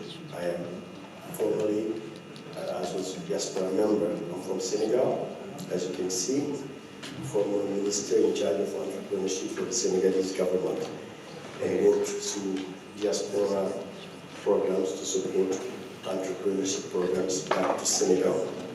And I wanted to address 3 points briefly in the wake of all the key issues that have been said, and the great people in this panel will be addressing. First of all, thanks to the Ghana Embassy and the people of Ghana for inviting the French Embassy to this event. And second, to say that Ghana is a key partner of us. The French Development Agency has been established there in the 1980s. We have ongoing projects up to $200 million ongoing on a yearly basis that support Ghanaian projects in energy, education, infrastructure, and other sectors. And the third point I wanted to mention and focus on that a little bit more is the nexus between diaspora and home investment, and how we could leverage diaspora's expertise, experience, and I'm sure this panel will address more about it, and also, more importantly, the remittances they make home, and that is actually double of the official development aid that the African countries receive in general. This is very important because if you take into account the resources, financial or technical, that the diaspora send back home, either on a short period of time or on a longer term period, it makes a great impact on the socio-economic development of the countries. And for us at l'Agence Française de Développement, this is something very critical, and this is why we've developed key projects such as something we call Just Dev, Diaspora's Development, which we do with the Caisse de dépôt et de consignation, which is a French public bank, to support the sister institution that exists in those countries, Côte d'Ivoire, Benin, Senegal, also the North Africa, Tunisia, Morocco, to support those institutions to set up financial instruments and guarantees that will support diaspora's investment in their countries. This is something which is critical, and we are exploiting to transfer to countries such as South Africa, Nigeria, and I'm sure that when the Canadian Ministry of Finance, because such thing will be able to do something similar. The support to entrepreneurship, which is really key. I personally I'm leading a program called Choose Africa, which is a €1 billion investment in 10 countries, with a pilot countries we're doing now in Côte d'Ivoire, Benin, Togo, Senegal, soon to come Kenya, DRC, and Rwanda, to support entrepreneurs that set up their businesses back home and that need loans in terms of guarantees, equity, and debt to be able to support them, settle back home, or support their businesses and enterprises grow. And this is something I really led in the Senegalese government from 2017 to 2022 in supporting hundreds of thousands of young entrepreneurs, focusing on women entrepreneurs to support and establish their businesses. And this program support with technical assistance, financial resources, but also the incubation program that support those entrepreneurs that need 6 months period of time to develop their ideas and their projects to take it at the next level. Last but not least, this is very important, and the panel will talk about it, is expertise, the technical assistance. We have something called Talent in Common, which gathers the expertise of African diaspora to go for a short-term period to support their home country in financial management, in governance, in energy, and IT, depending on the key sectors those countries request for the need. And we, in partnership with their countries, develop those schemes and fund the talent of those African, how can I say, migrants that live here, that want to go back and help their countries for a short period of time. I'm saying this why this is important, because in some cases you may find in a ministry, let's say science or technology, where you need an engineer which is missing. And we can find that engineer in London or in Paris, and we help the ministry to get that talent to become back and support and help put that in place. I'm sure the panelists will talk about all those kind of things. And to sum up, I wanted to just say, the diaspora is an asset for both sides, for home countries and the recipient countries. And the careful management of those diaspora, their knowledge, their expertise, their know-how, but also their resources, their remittances, helping channel the resources into productive sectors, reducing the cost of the remittances and reducing the bargains and corruption in recipient countries will be able to really make sure that those expertise, financial resources, technicalities are put in place to support socio-economic development in home countries. So these are the key messages I want to say. I'm sure the panel will develop more about it, but we are here present to support and help facilitate for. Thank you so much.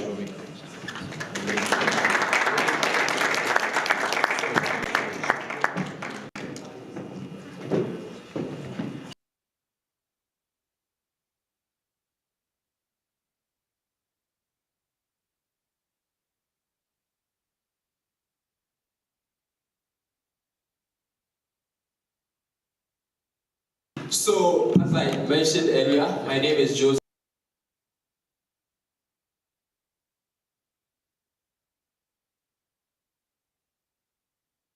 That they have and how we can leverage that for sustainable development. So, for the first round, we are going to have each of the panelists introduce themselves, because it's important for you to understand the expertise that they have, so that when they talk, you know the kind of context, the experience they have, and what they know and what they've experienced. So first, we will do a round of introductions. Feel free to brag. Let us know what you've done and what you are doing now. And then we'll zoom in straight to the questions, starting with Laurence.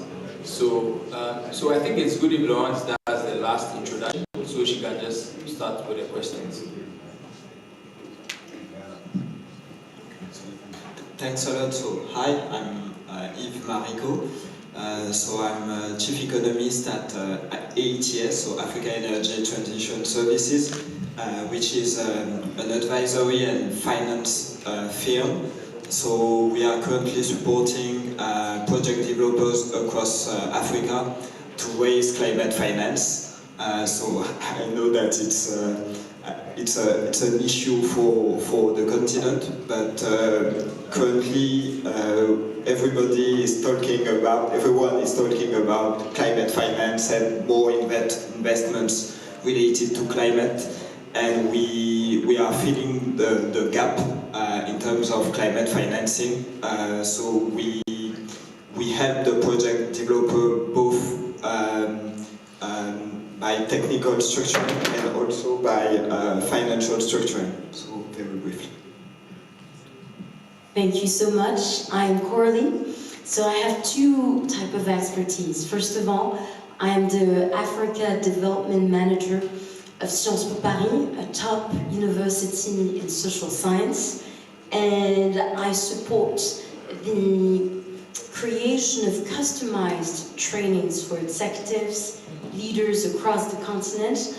I also oversee many other initiatives that aim at increasing visibility and revenue for the university on the continent. So it's a vast area to cover, very challenging but very exciting. And I'm also a strategic advisor to the Africa CEO Forum. Some of you may know the event. It's often called the Davos of Africa, a top event for CEOs, investors, ministers, and I cover the diversity themes of this event through a network called Women Working for Change. So thank you so much for being here. Good evening, my name is Sarah DeSavi. I created an application, a platform for soccer wives. I'm one. I grew up in Germany, I'm Iranian. I came to France because of my husband. He is French Togolese. We have about 900 women in my community, and there is a big part of them are Africans.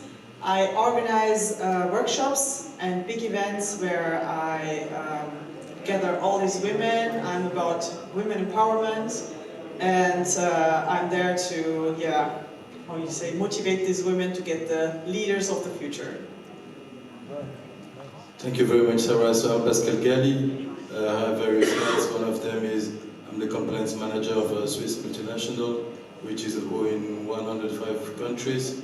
So overseas investigations, audits, training, so a lot of anti-fraud and compliance-related aspect, but you're not interested in that at all. And except of that, I support a lot of women initiative as a senior advisor, and also advise on government and multinationals that want to invest in Africa, how to get in, how to raise funds, what are strategic opportunities, and more than that, I'm an African enthusiast and always happy to see how we can scale up on the continent. Good evening, my name is Laurence Elong Bassi. I'm from Cameroon. I'm a lawyer in corporate and tax law with a focus on the African continent. So I was trained in France, but I actually set up my own activity, my own practice in Ghana a few years ago. And I spent 6 years in Ghana advising companies operating there and also in other markets. So we cover Central and West Africa, Francophone countries surrounding Ghana, as we were talking, in Ghana, where we have an office. And I came back to France 3 years ago to set up our French office.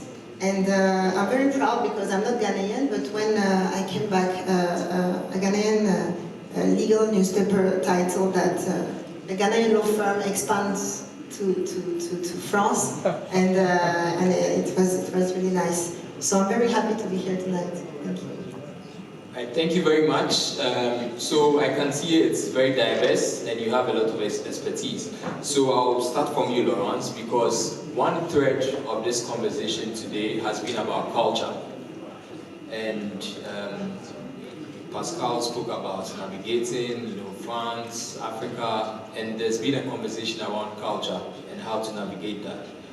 But in your instance, what I would want to know is, you are a bridge between Europe and Africa, but you are also a bridge within the diaspora.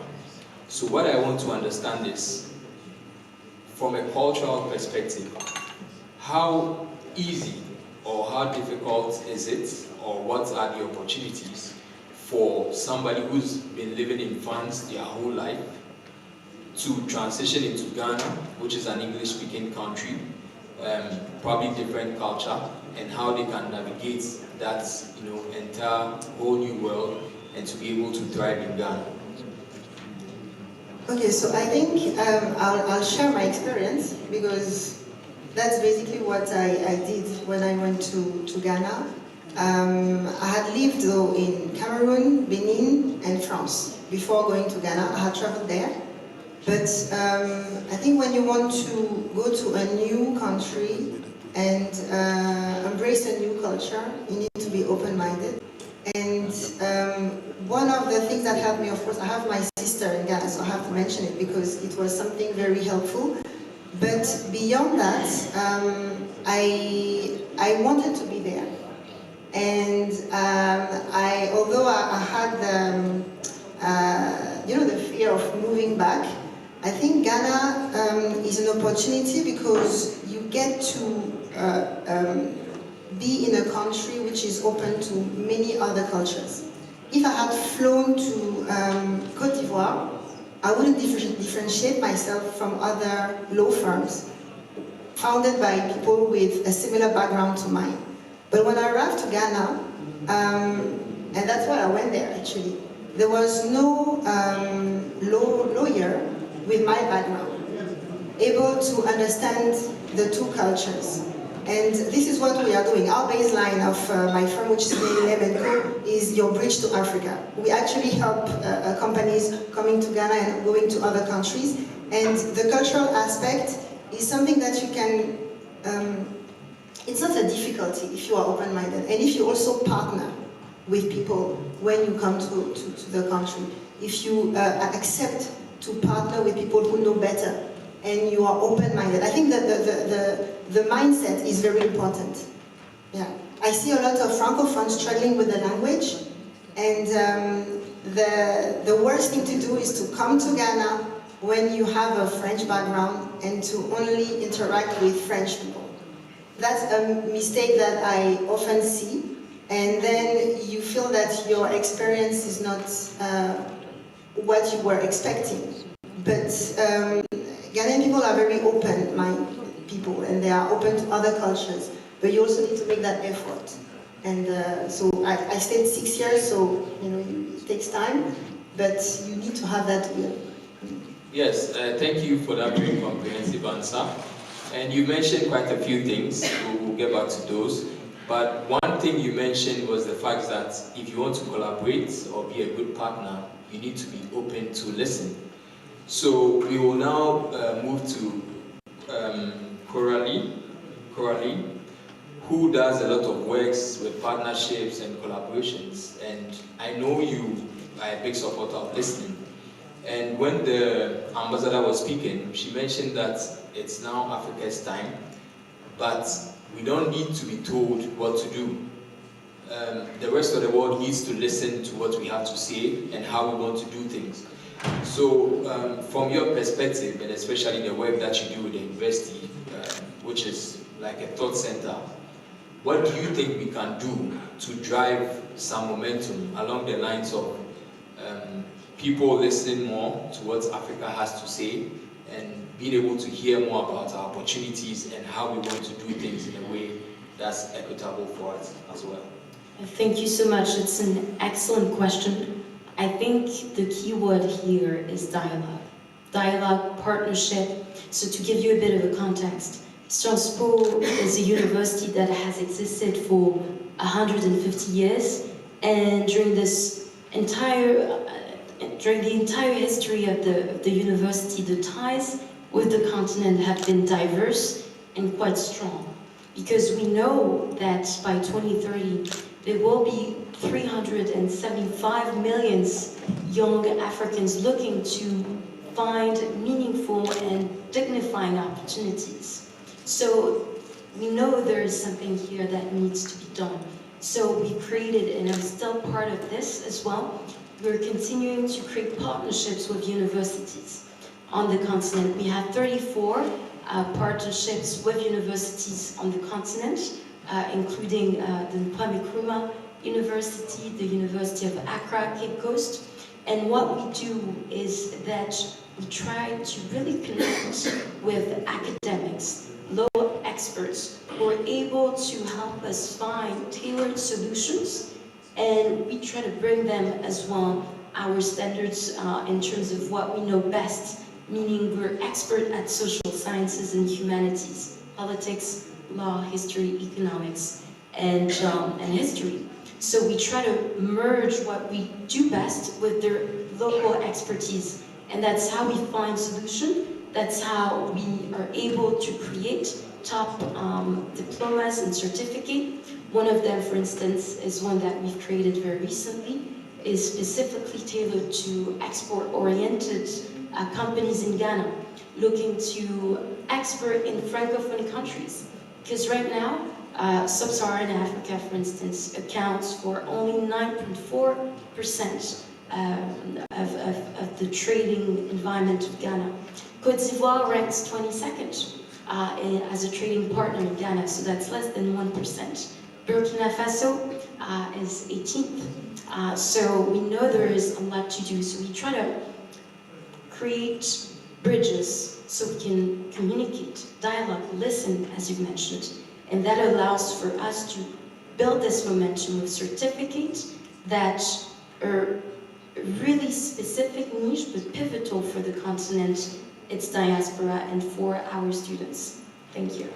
Thank you, thank you. So since we are talking about sustainable development, sometimes it looks like a really big thing and it looks like it's not really practical. So the next question is to Yves. I want you to break down the numbers for us, because we know there's a 2.5 trillion climate funding gap in Africa. But for a lot of the people here, 2.5 trillion is thousands or multiple times the amount of money they are ready to use to start a business. So I want you to break down those kinds of numbers for us, practically and realistically. What are the opportunities in climate finance, green finance, in the sustainability space that people can practically take advantage of? Real scenarios, real case studies, practical stuff that people can do as part of this 2.5 trillion funding gap. Yes, thanks a lot for this question. Just to give you a few insights, so I think the figures are really good. So around 10% of the needs of Africa in terms of climate finance are currently covered. So it's really low. And if we take the perspective of some investor, of some climate financier, so we realized a kind of survey to 200 climate financiers to have their perspectives in Africa, and they told us that the problem that they faced with Africa is that there is a lack of pipeline, which is quite astonishing, because there are a lot of opportunities in terms of climate finance, but they don't have the structured pipeline in order to finance this kind of projects. The second thing is around few measurable co-benefits in terms of SDGs. So generally, people would say, okay, I will realize in Côte d'Ivoire a green city, but we cannot quantify the CO2 emissions avoided. We cannot quantify the impact in terms of public health, in terms of job creation, very scientifically. The third thing is around the quality of project, because in climate finance you have two pillars. You have the economic pillar, because the project has to be profitable, but you also have the environmental and social with gender aspect pillar. So it's quite important to have the different aspects in your project. Maybe just to give you an example that we have structured in Côte d'Ivoire, so in a neighboring country. So it's a company, it's the first company in terms of logistics. So they have the first fleet for road transport. And their clients, their customers are Nestlé, Unilever, big corporates, big international corporates. And this company was under pressure by these customers because they want to decarbonize their Scope 3, so they have to decarbonize their supply chain. So this African logistic company is in their Scope 3, so is in their supply chain. So they have a kind of obligation to lower their CO2 emissions. So the client, so the logistic company initially was afraid, but we structured the deal in order to say, okay, look, you can have electric trucks, so it's a shift, it's a global shift. But currently you have higher price in terms of fuels. It costs a lot. The price of kilowatt hour in Côte d'Ivoire is fewer than the price of fuel. You can also certify your project to earn carbon credits in order to generate additional revenues and then finance the project. And then you also have better investors because you have capital at lower cost than with traditional and classic finance with higher interest rates in Africa. Okay, thank you. It looks like there are many things that can be done, but I think that because it's a conversation, interested people can also see you after this to really let them know the how of how all these things can be done. But I'm also happy you mentioned gender, as part of the whole mix.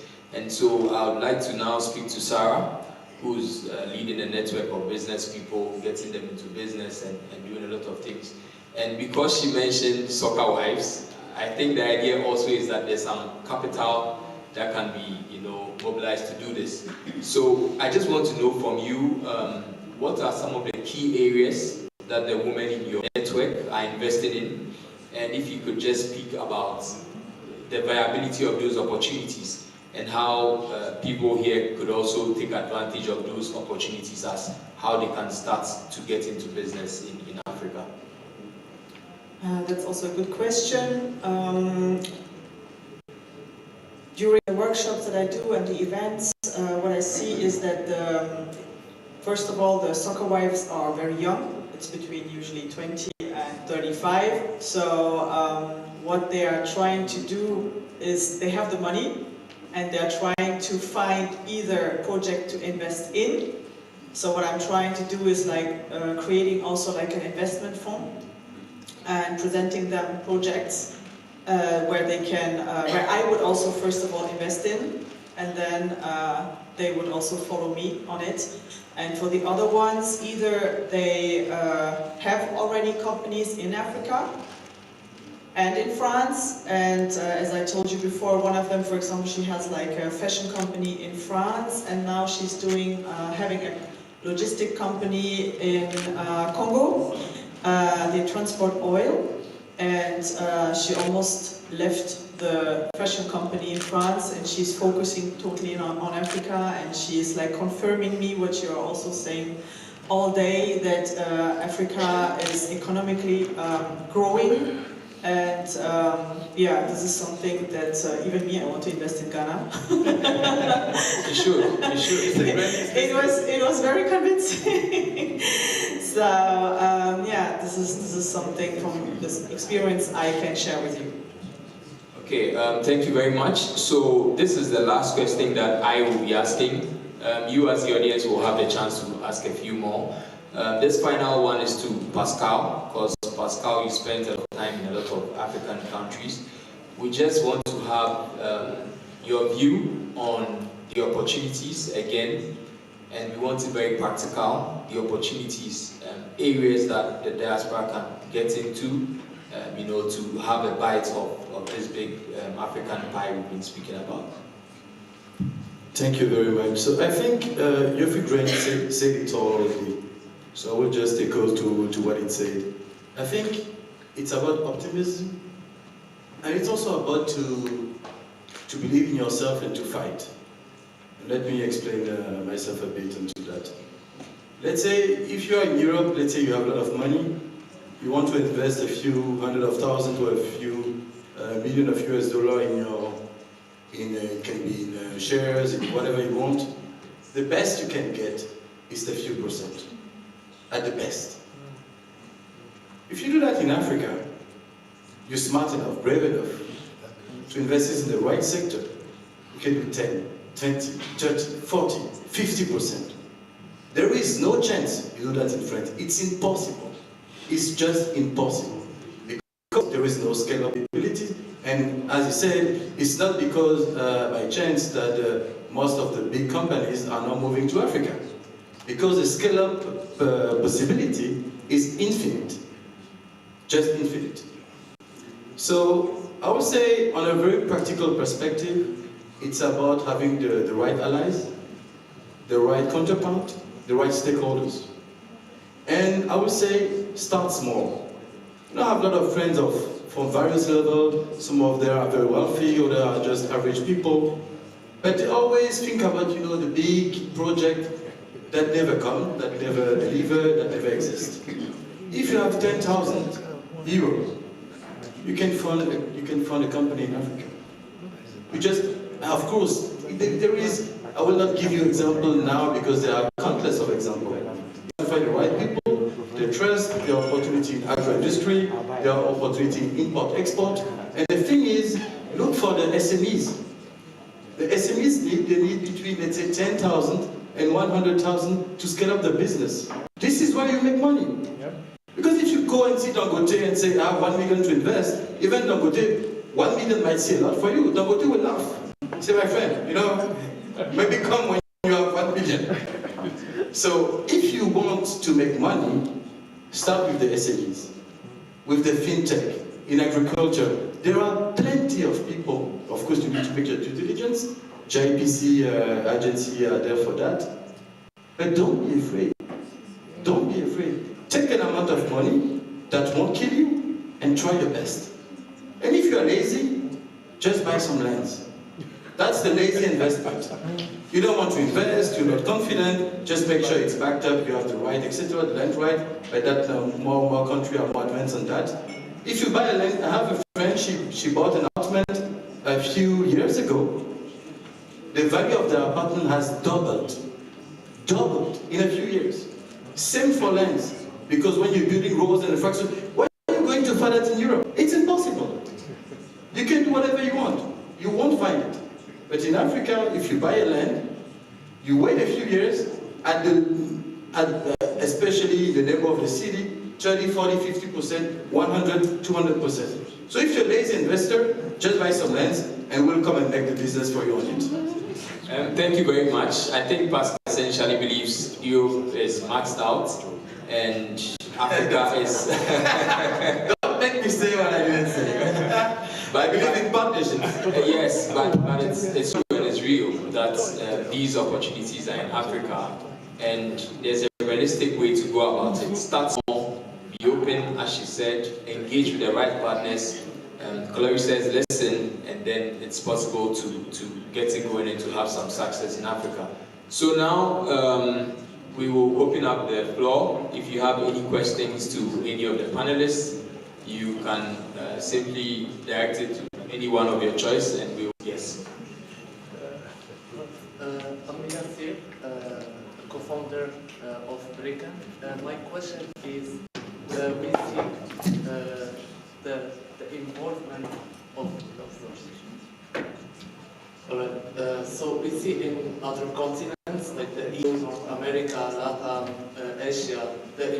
investment and the development of the blockchain technology to solve the problem of investment, as it gives more liquidity to financial markets, it makes illiquid assets more liquid, etc.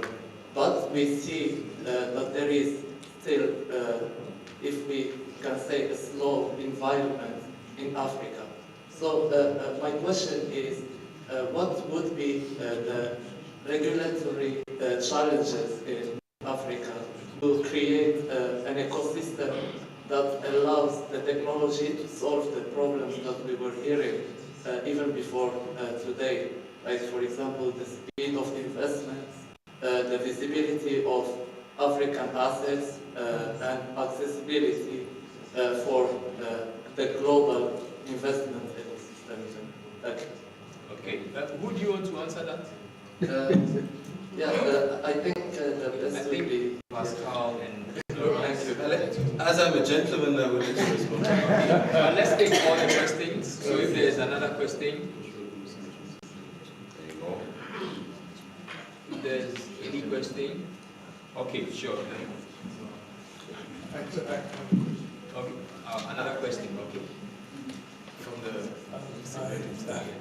I have a question, and I'd like to really view it. What do you think the impact of AI will be on job creation in Africa? Thank you, Mr. Grant, for the question. Is there a last one? Going. It's going. Okay. Okay, thank you for this question on what would be the regulatory environment in Africa.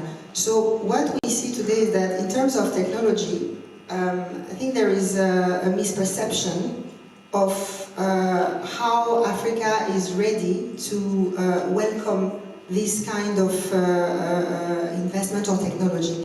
Today, Africa is one of the most dynamic continent when it comes to innovation, technology, and although there are some challenges when it comes to crypto asset regulations, because of the challenges relating to fighting money laundering and financing of terrorists, there is a reflection today among the regulators to build this framework. We can see in Nigeria that there is already a framework that is there, but it's being improved to be implemented. I discussed recently with the Central Bank in West Africa, saying they are thinking about how to implement that framework, and it's going to be built by the operators.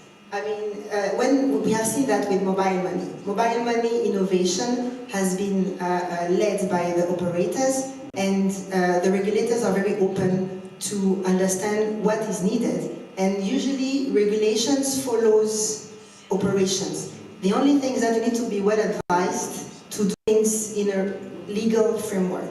So I hope this addresses your question, but that regulatory framework is already there. It's just being implemented so that the regulators are working with operators to make it more, I would say, efficient. So, and on AI, I think it's one of the things that will make Africa make another leapfrog. And I just think that we need to be very careful about the investments that we lead to the African SMEs to allow them to compete at the global level. Because we see in Europe that many companies are taking that path and adjusting. And we don't want Africa to be left behind because we have the capabilities and the capacity to compete also, but we need to be empowered. When I say we, I mean the SMEs, especially because they are the ones who create jobs. But those SMEs need to have the financing to be able to invest in the tools that will allow them to compete at a global level. So I think, yes, it's going to be, it is a great tool for job creation, but we need to help the SMEs. And one of the things that I would like to say to Mr. Grant is that I know the GIPC Act is currently being reviewed, and I really plead for a differentiation in the treatment between foreign investors and African investors.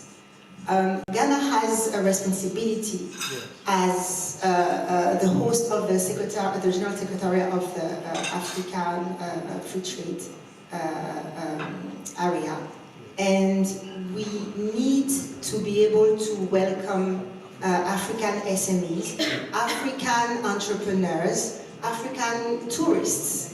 So I'm saying that because of visa on arrival at 150 USD, for some African tourists is too expensive. So we have a lot to improve. I'm really, I'm Ghanaian. I would like to be Ghanaian because I've lived there. But we have done a lot because before we had a visa. Now Ghana has moved to visa on arrival. So that's how it was very easy for me to have some people from Cameroon coming to Ghana. But for tourists, it's still a barrier. We already have the challenge of flying inside Africa. So if we add to that the visa, it's difficult. So if we can help African SMEs invest in African countries, we are helping actually Ghanaian fintech go to other countries in Africa. And I'm very happy to see that movement, but we need to do more to help African SMEs. Thank you. Thank you. I've heard an interesting figure. Dangote needs 35 visas to travel across Africa. I myself, as a French citizen, I have more ability to travel across the continent than Dangote. It doesn't make any sense. So definitely a good point, yes. Yes, I could not agree more, and I think the President of the Republic of Ghana made an announcement earlier in the year that the visa will be lifted up by the end of the year, so I think that's a very good point. And I hope that at some point all the African countries will just lift it up because it doesn't make sense, except for the people that are collecting the money for obscure purposes. Yeah, Kenya, Benin, and Rwanda. So if I can respond to your question, Mr. Grant, I think there is two approaches of AI, the optimist one and the pessimistic one. So I will give insight on the two.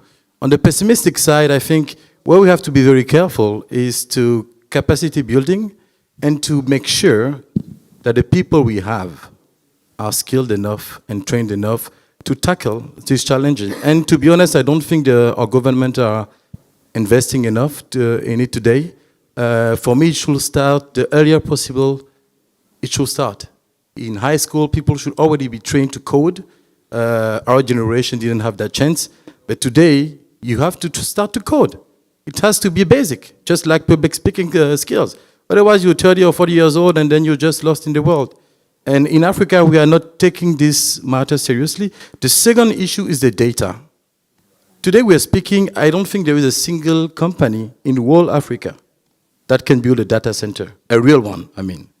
Investment is almost $1 billion. If you want to build a big data center, is $1 billion, almost.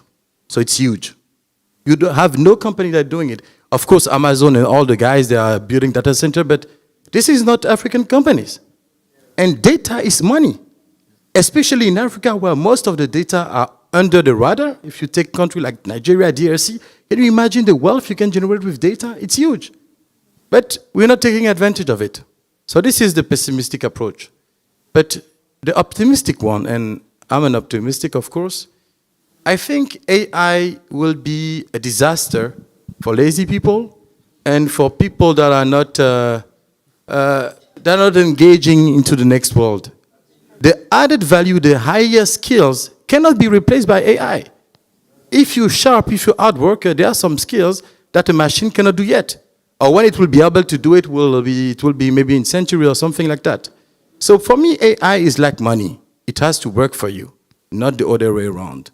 And I see tremendous opportunities. I'm in the fraud and compliance area. With AI, we can reduce the corruption on the continent on a scale that will leverage billion, not to say dozen of US billion, because with AI technology, you can, the invoices, the contracting, there is a lot that you can do in a few seconds. that will take like an expert like us months to do. So that's one area of improvement. You leverage dozens of million with billion with AI. The other one is agriculture and also in the real estate. With AI, what you can build with agriculture when you mix it with like technology is amazing. And this is where we say we have the arable lands, we have farmers, they have the skills, but they don't have the tools. And we are seeing countries that are using today AI so to make investment, land investment, and so that they can, oversee like a big parcels. So I'm enthusiastic, but I think that the government needs to invest much more and keep the data for us, or at least create data capability. So, Mr. Grant, we hope that you will tell to the president that we want more investment in that area so that we can support and not be left out of history as we have been too many times already. Okay, thank you very much. So this is where we draw the curtains on a really short conversation, really short here, but we hope that once they leave the stage, you can engage them privately in their various areas of expertise, and then they'll be able to share insights with you, and we can create real lasting solutions and businesses on the continent. So on this note, thank you very much for staying with me, and we hope to engage with you further.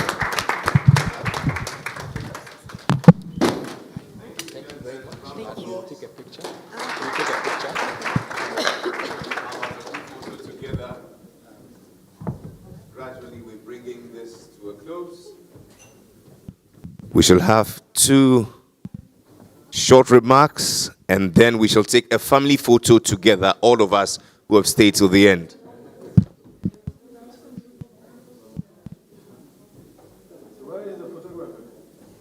Photographer, please join us in the hall.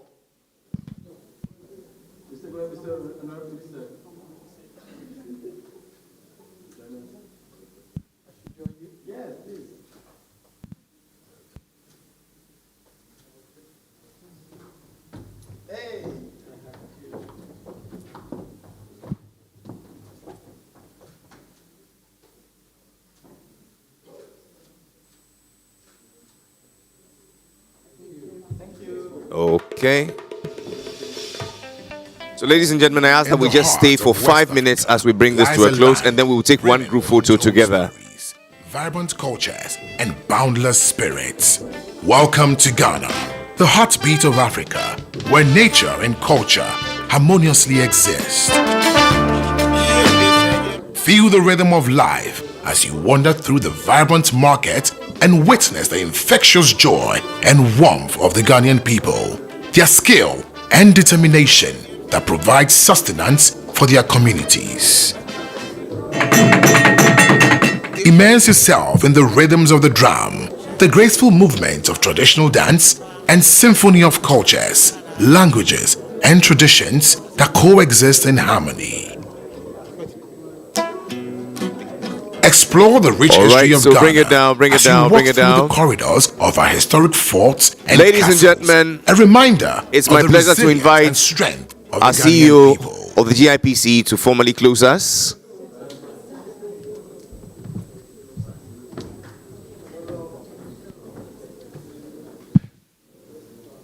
Thank you very much. And first of all, I think we need to give the MC a good applause for a great job done.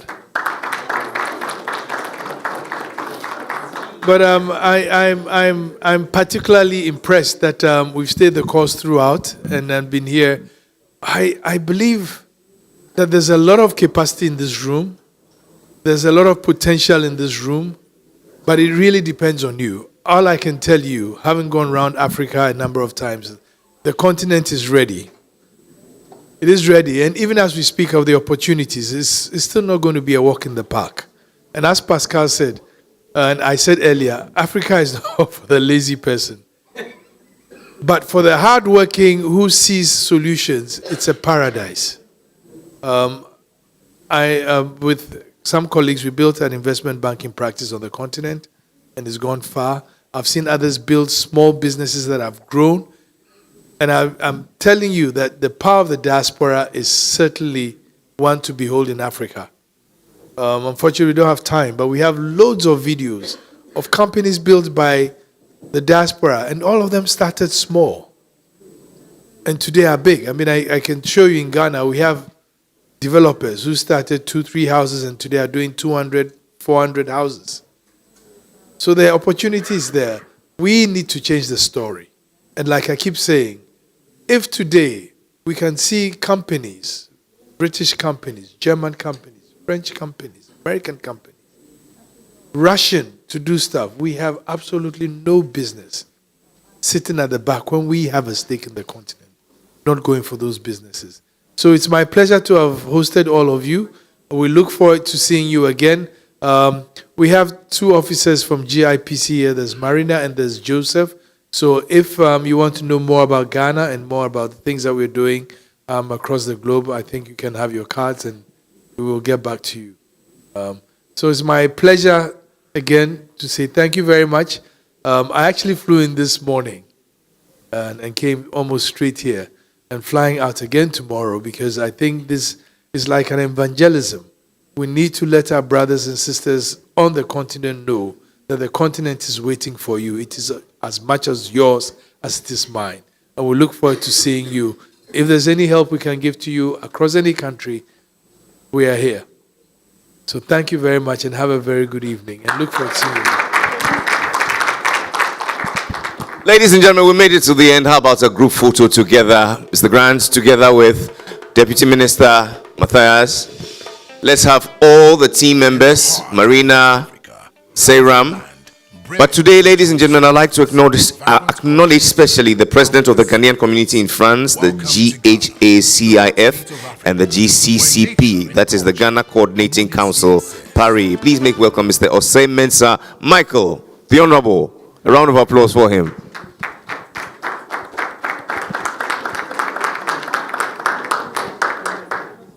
So please, let's all come up stage. Let's come. My brothers and sisters, respectfully, I ask that we all come together. Let's take one big photo together, please. Tout le monde,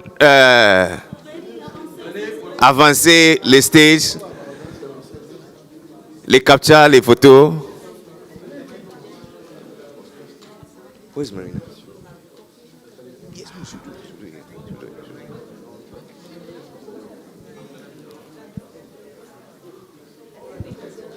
So please, a few of us can go on stage.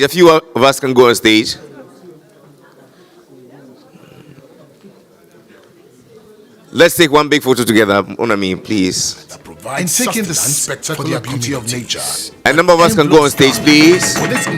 Immerse yourself in the rhythms of the drum, the graceful movement of traditional uncover the essence and symphony of cultures, renowned as one and traditions that coexist and adorned with other minerals like diamonds, iron. Explore the rich history of Ghana and manganese as you walk beyond the treasures of our historic vegetation and castles, and abundant oil and gas of the resilience and strength of the Ghanaian experience, the vibrant energy of the cities. Okay, are we ready? Are we ready?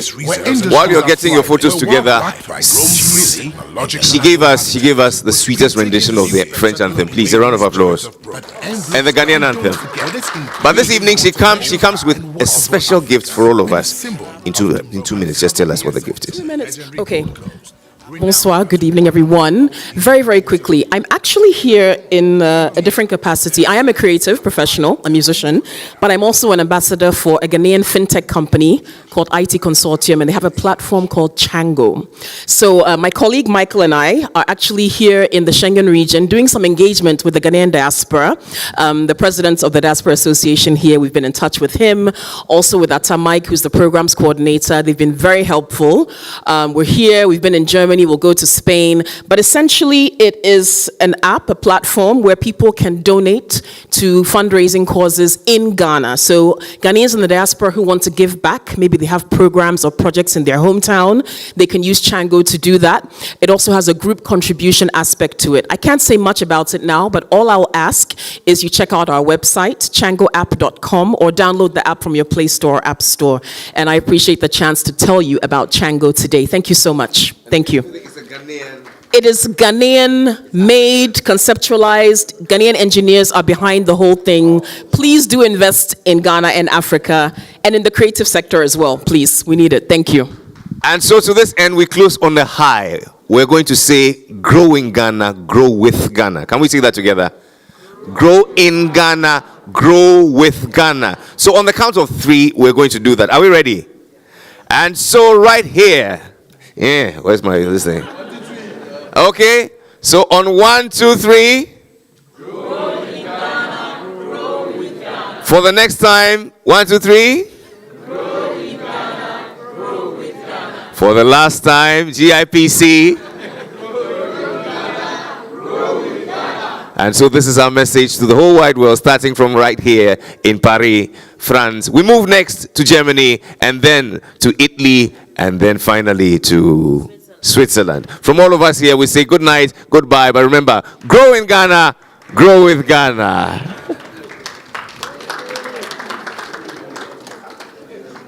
Well done. Thank you.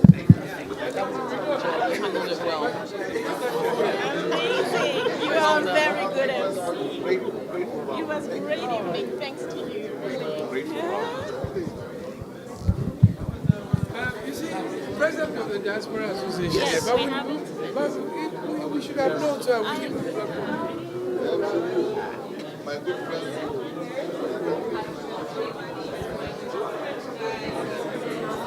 Oh, you're just taking it. Who wants to take pictures? Wait.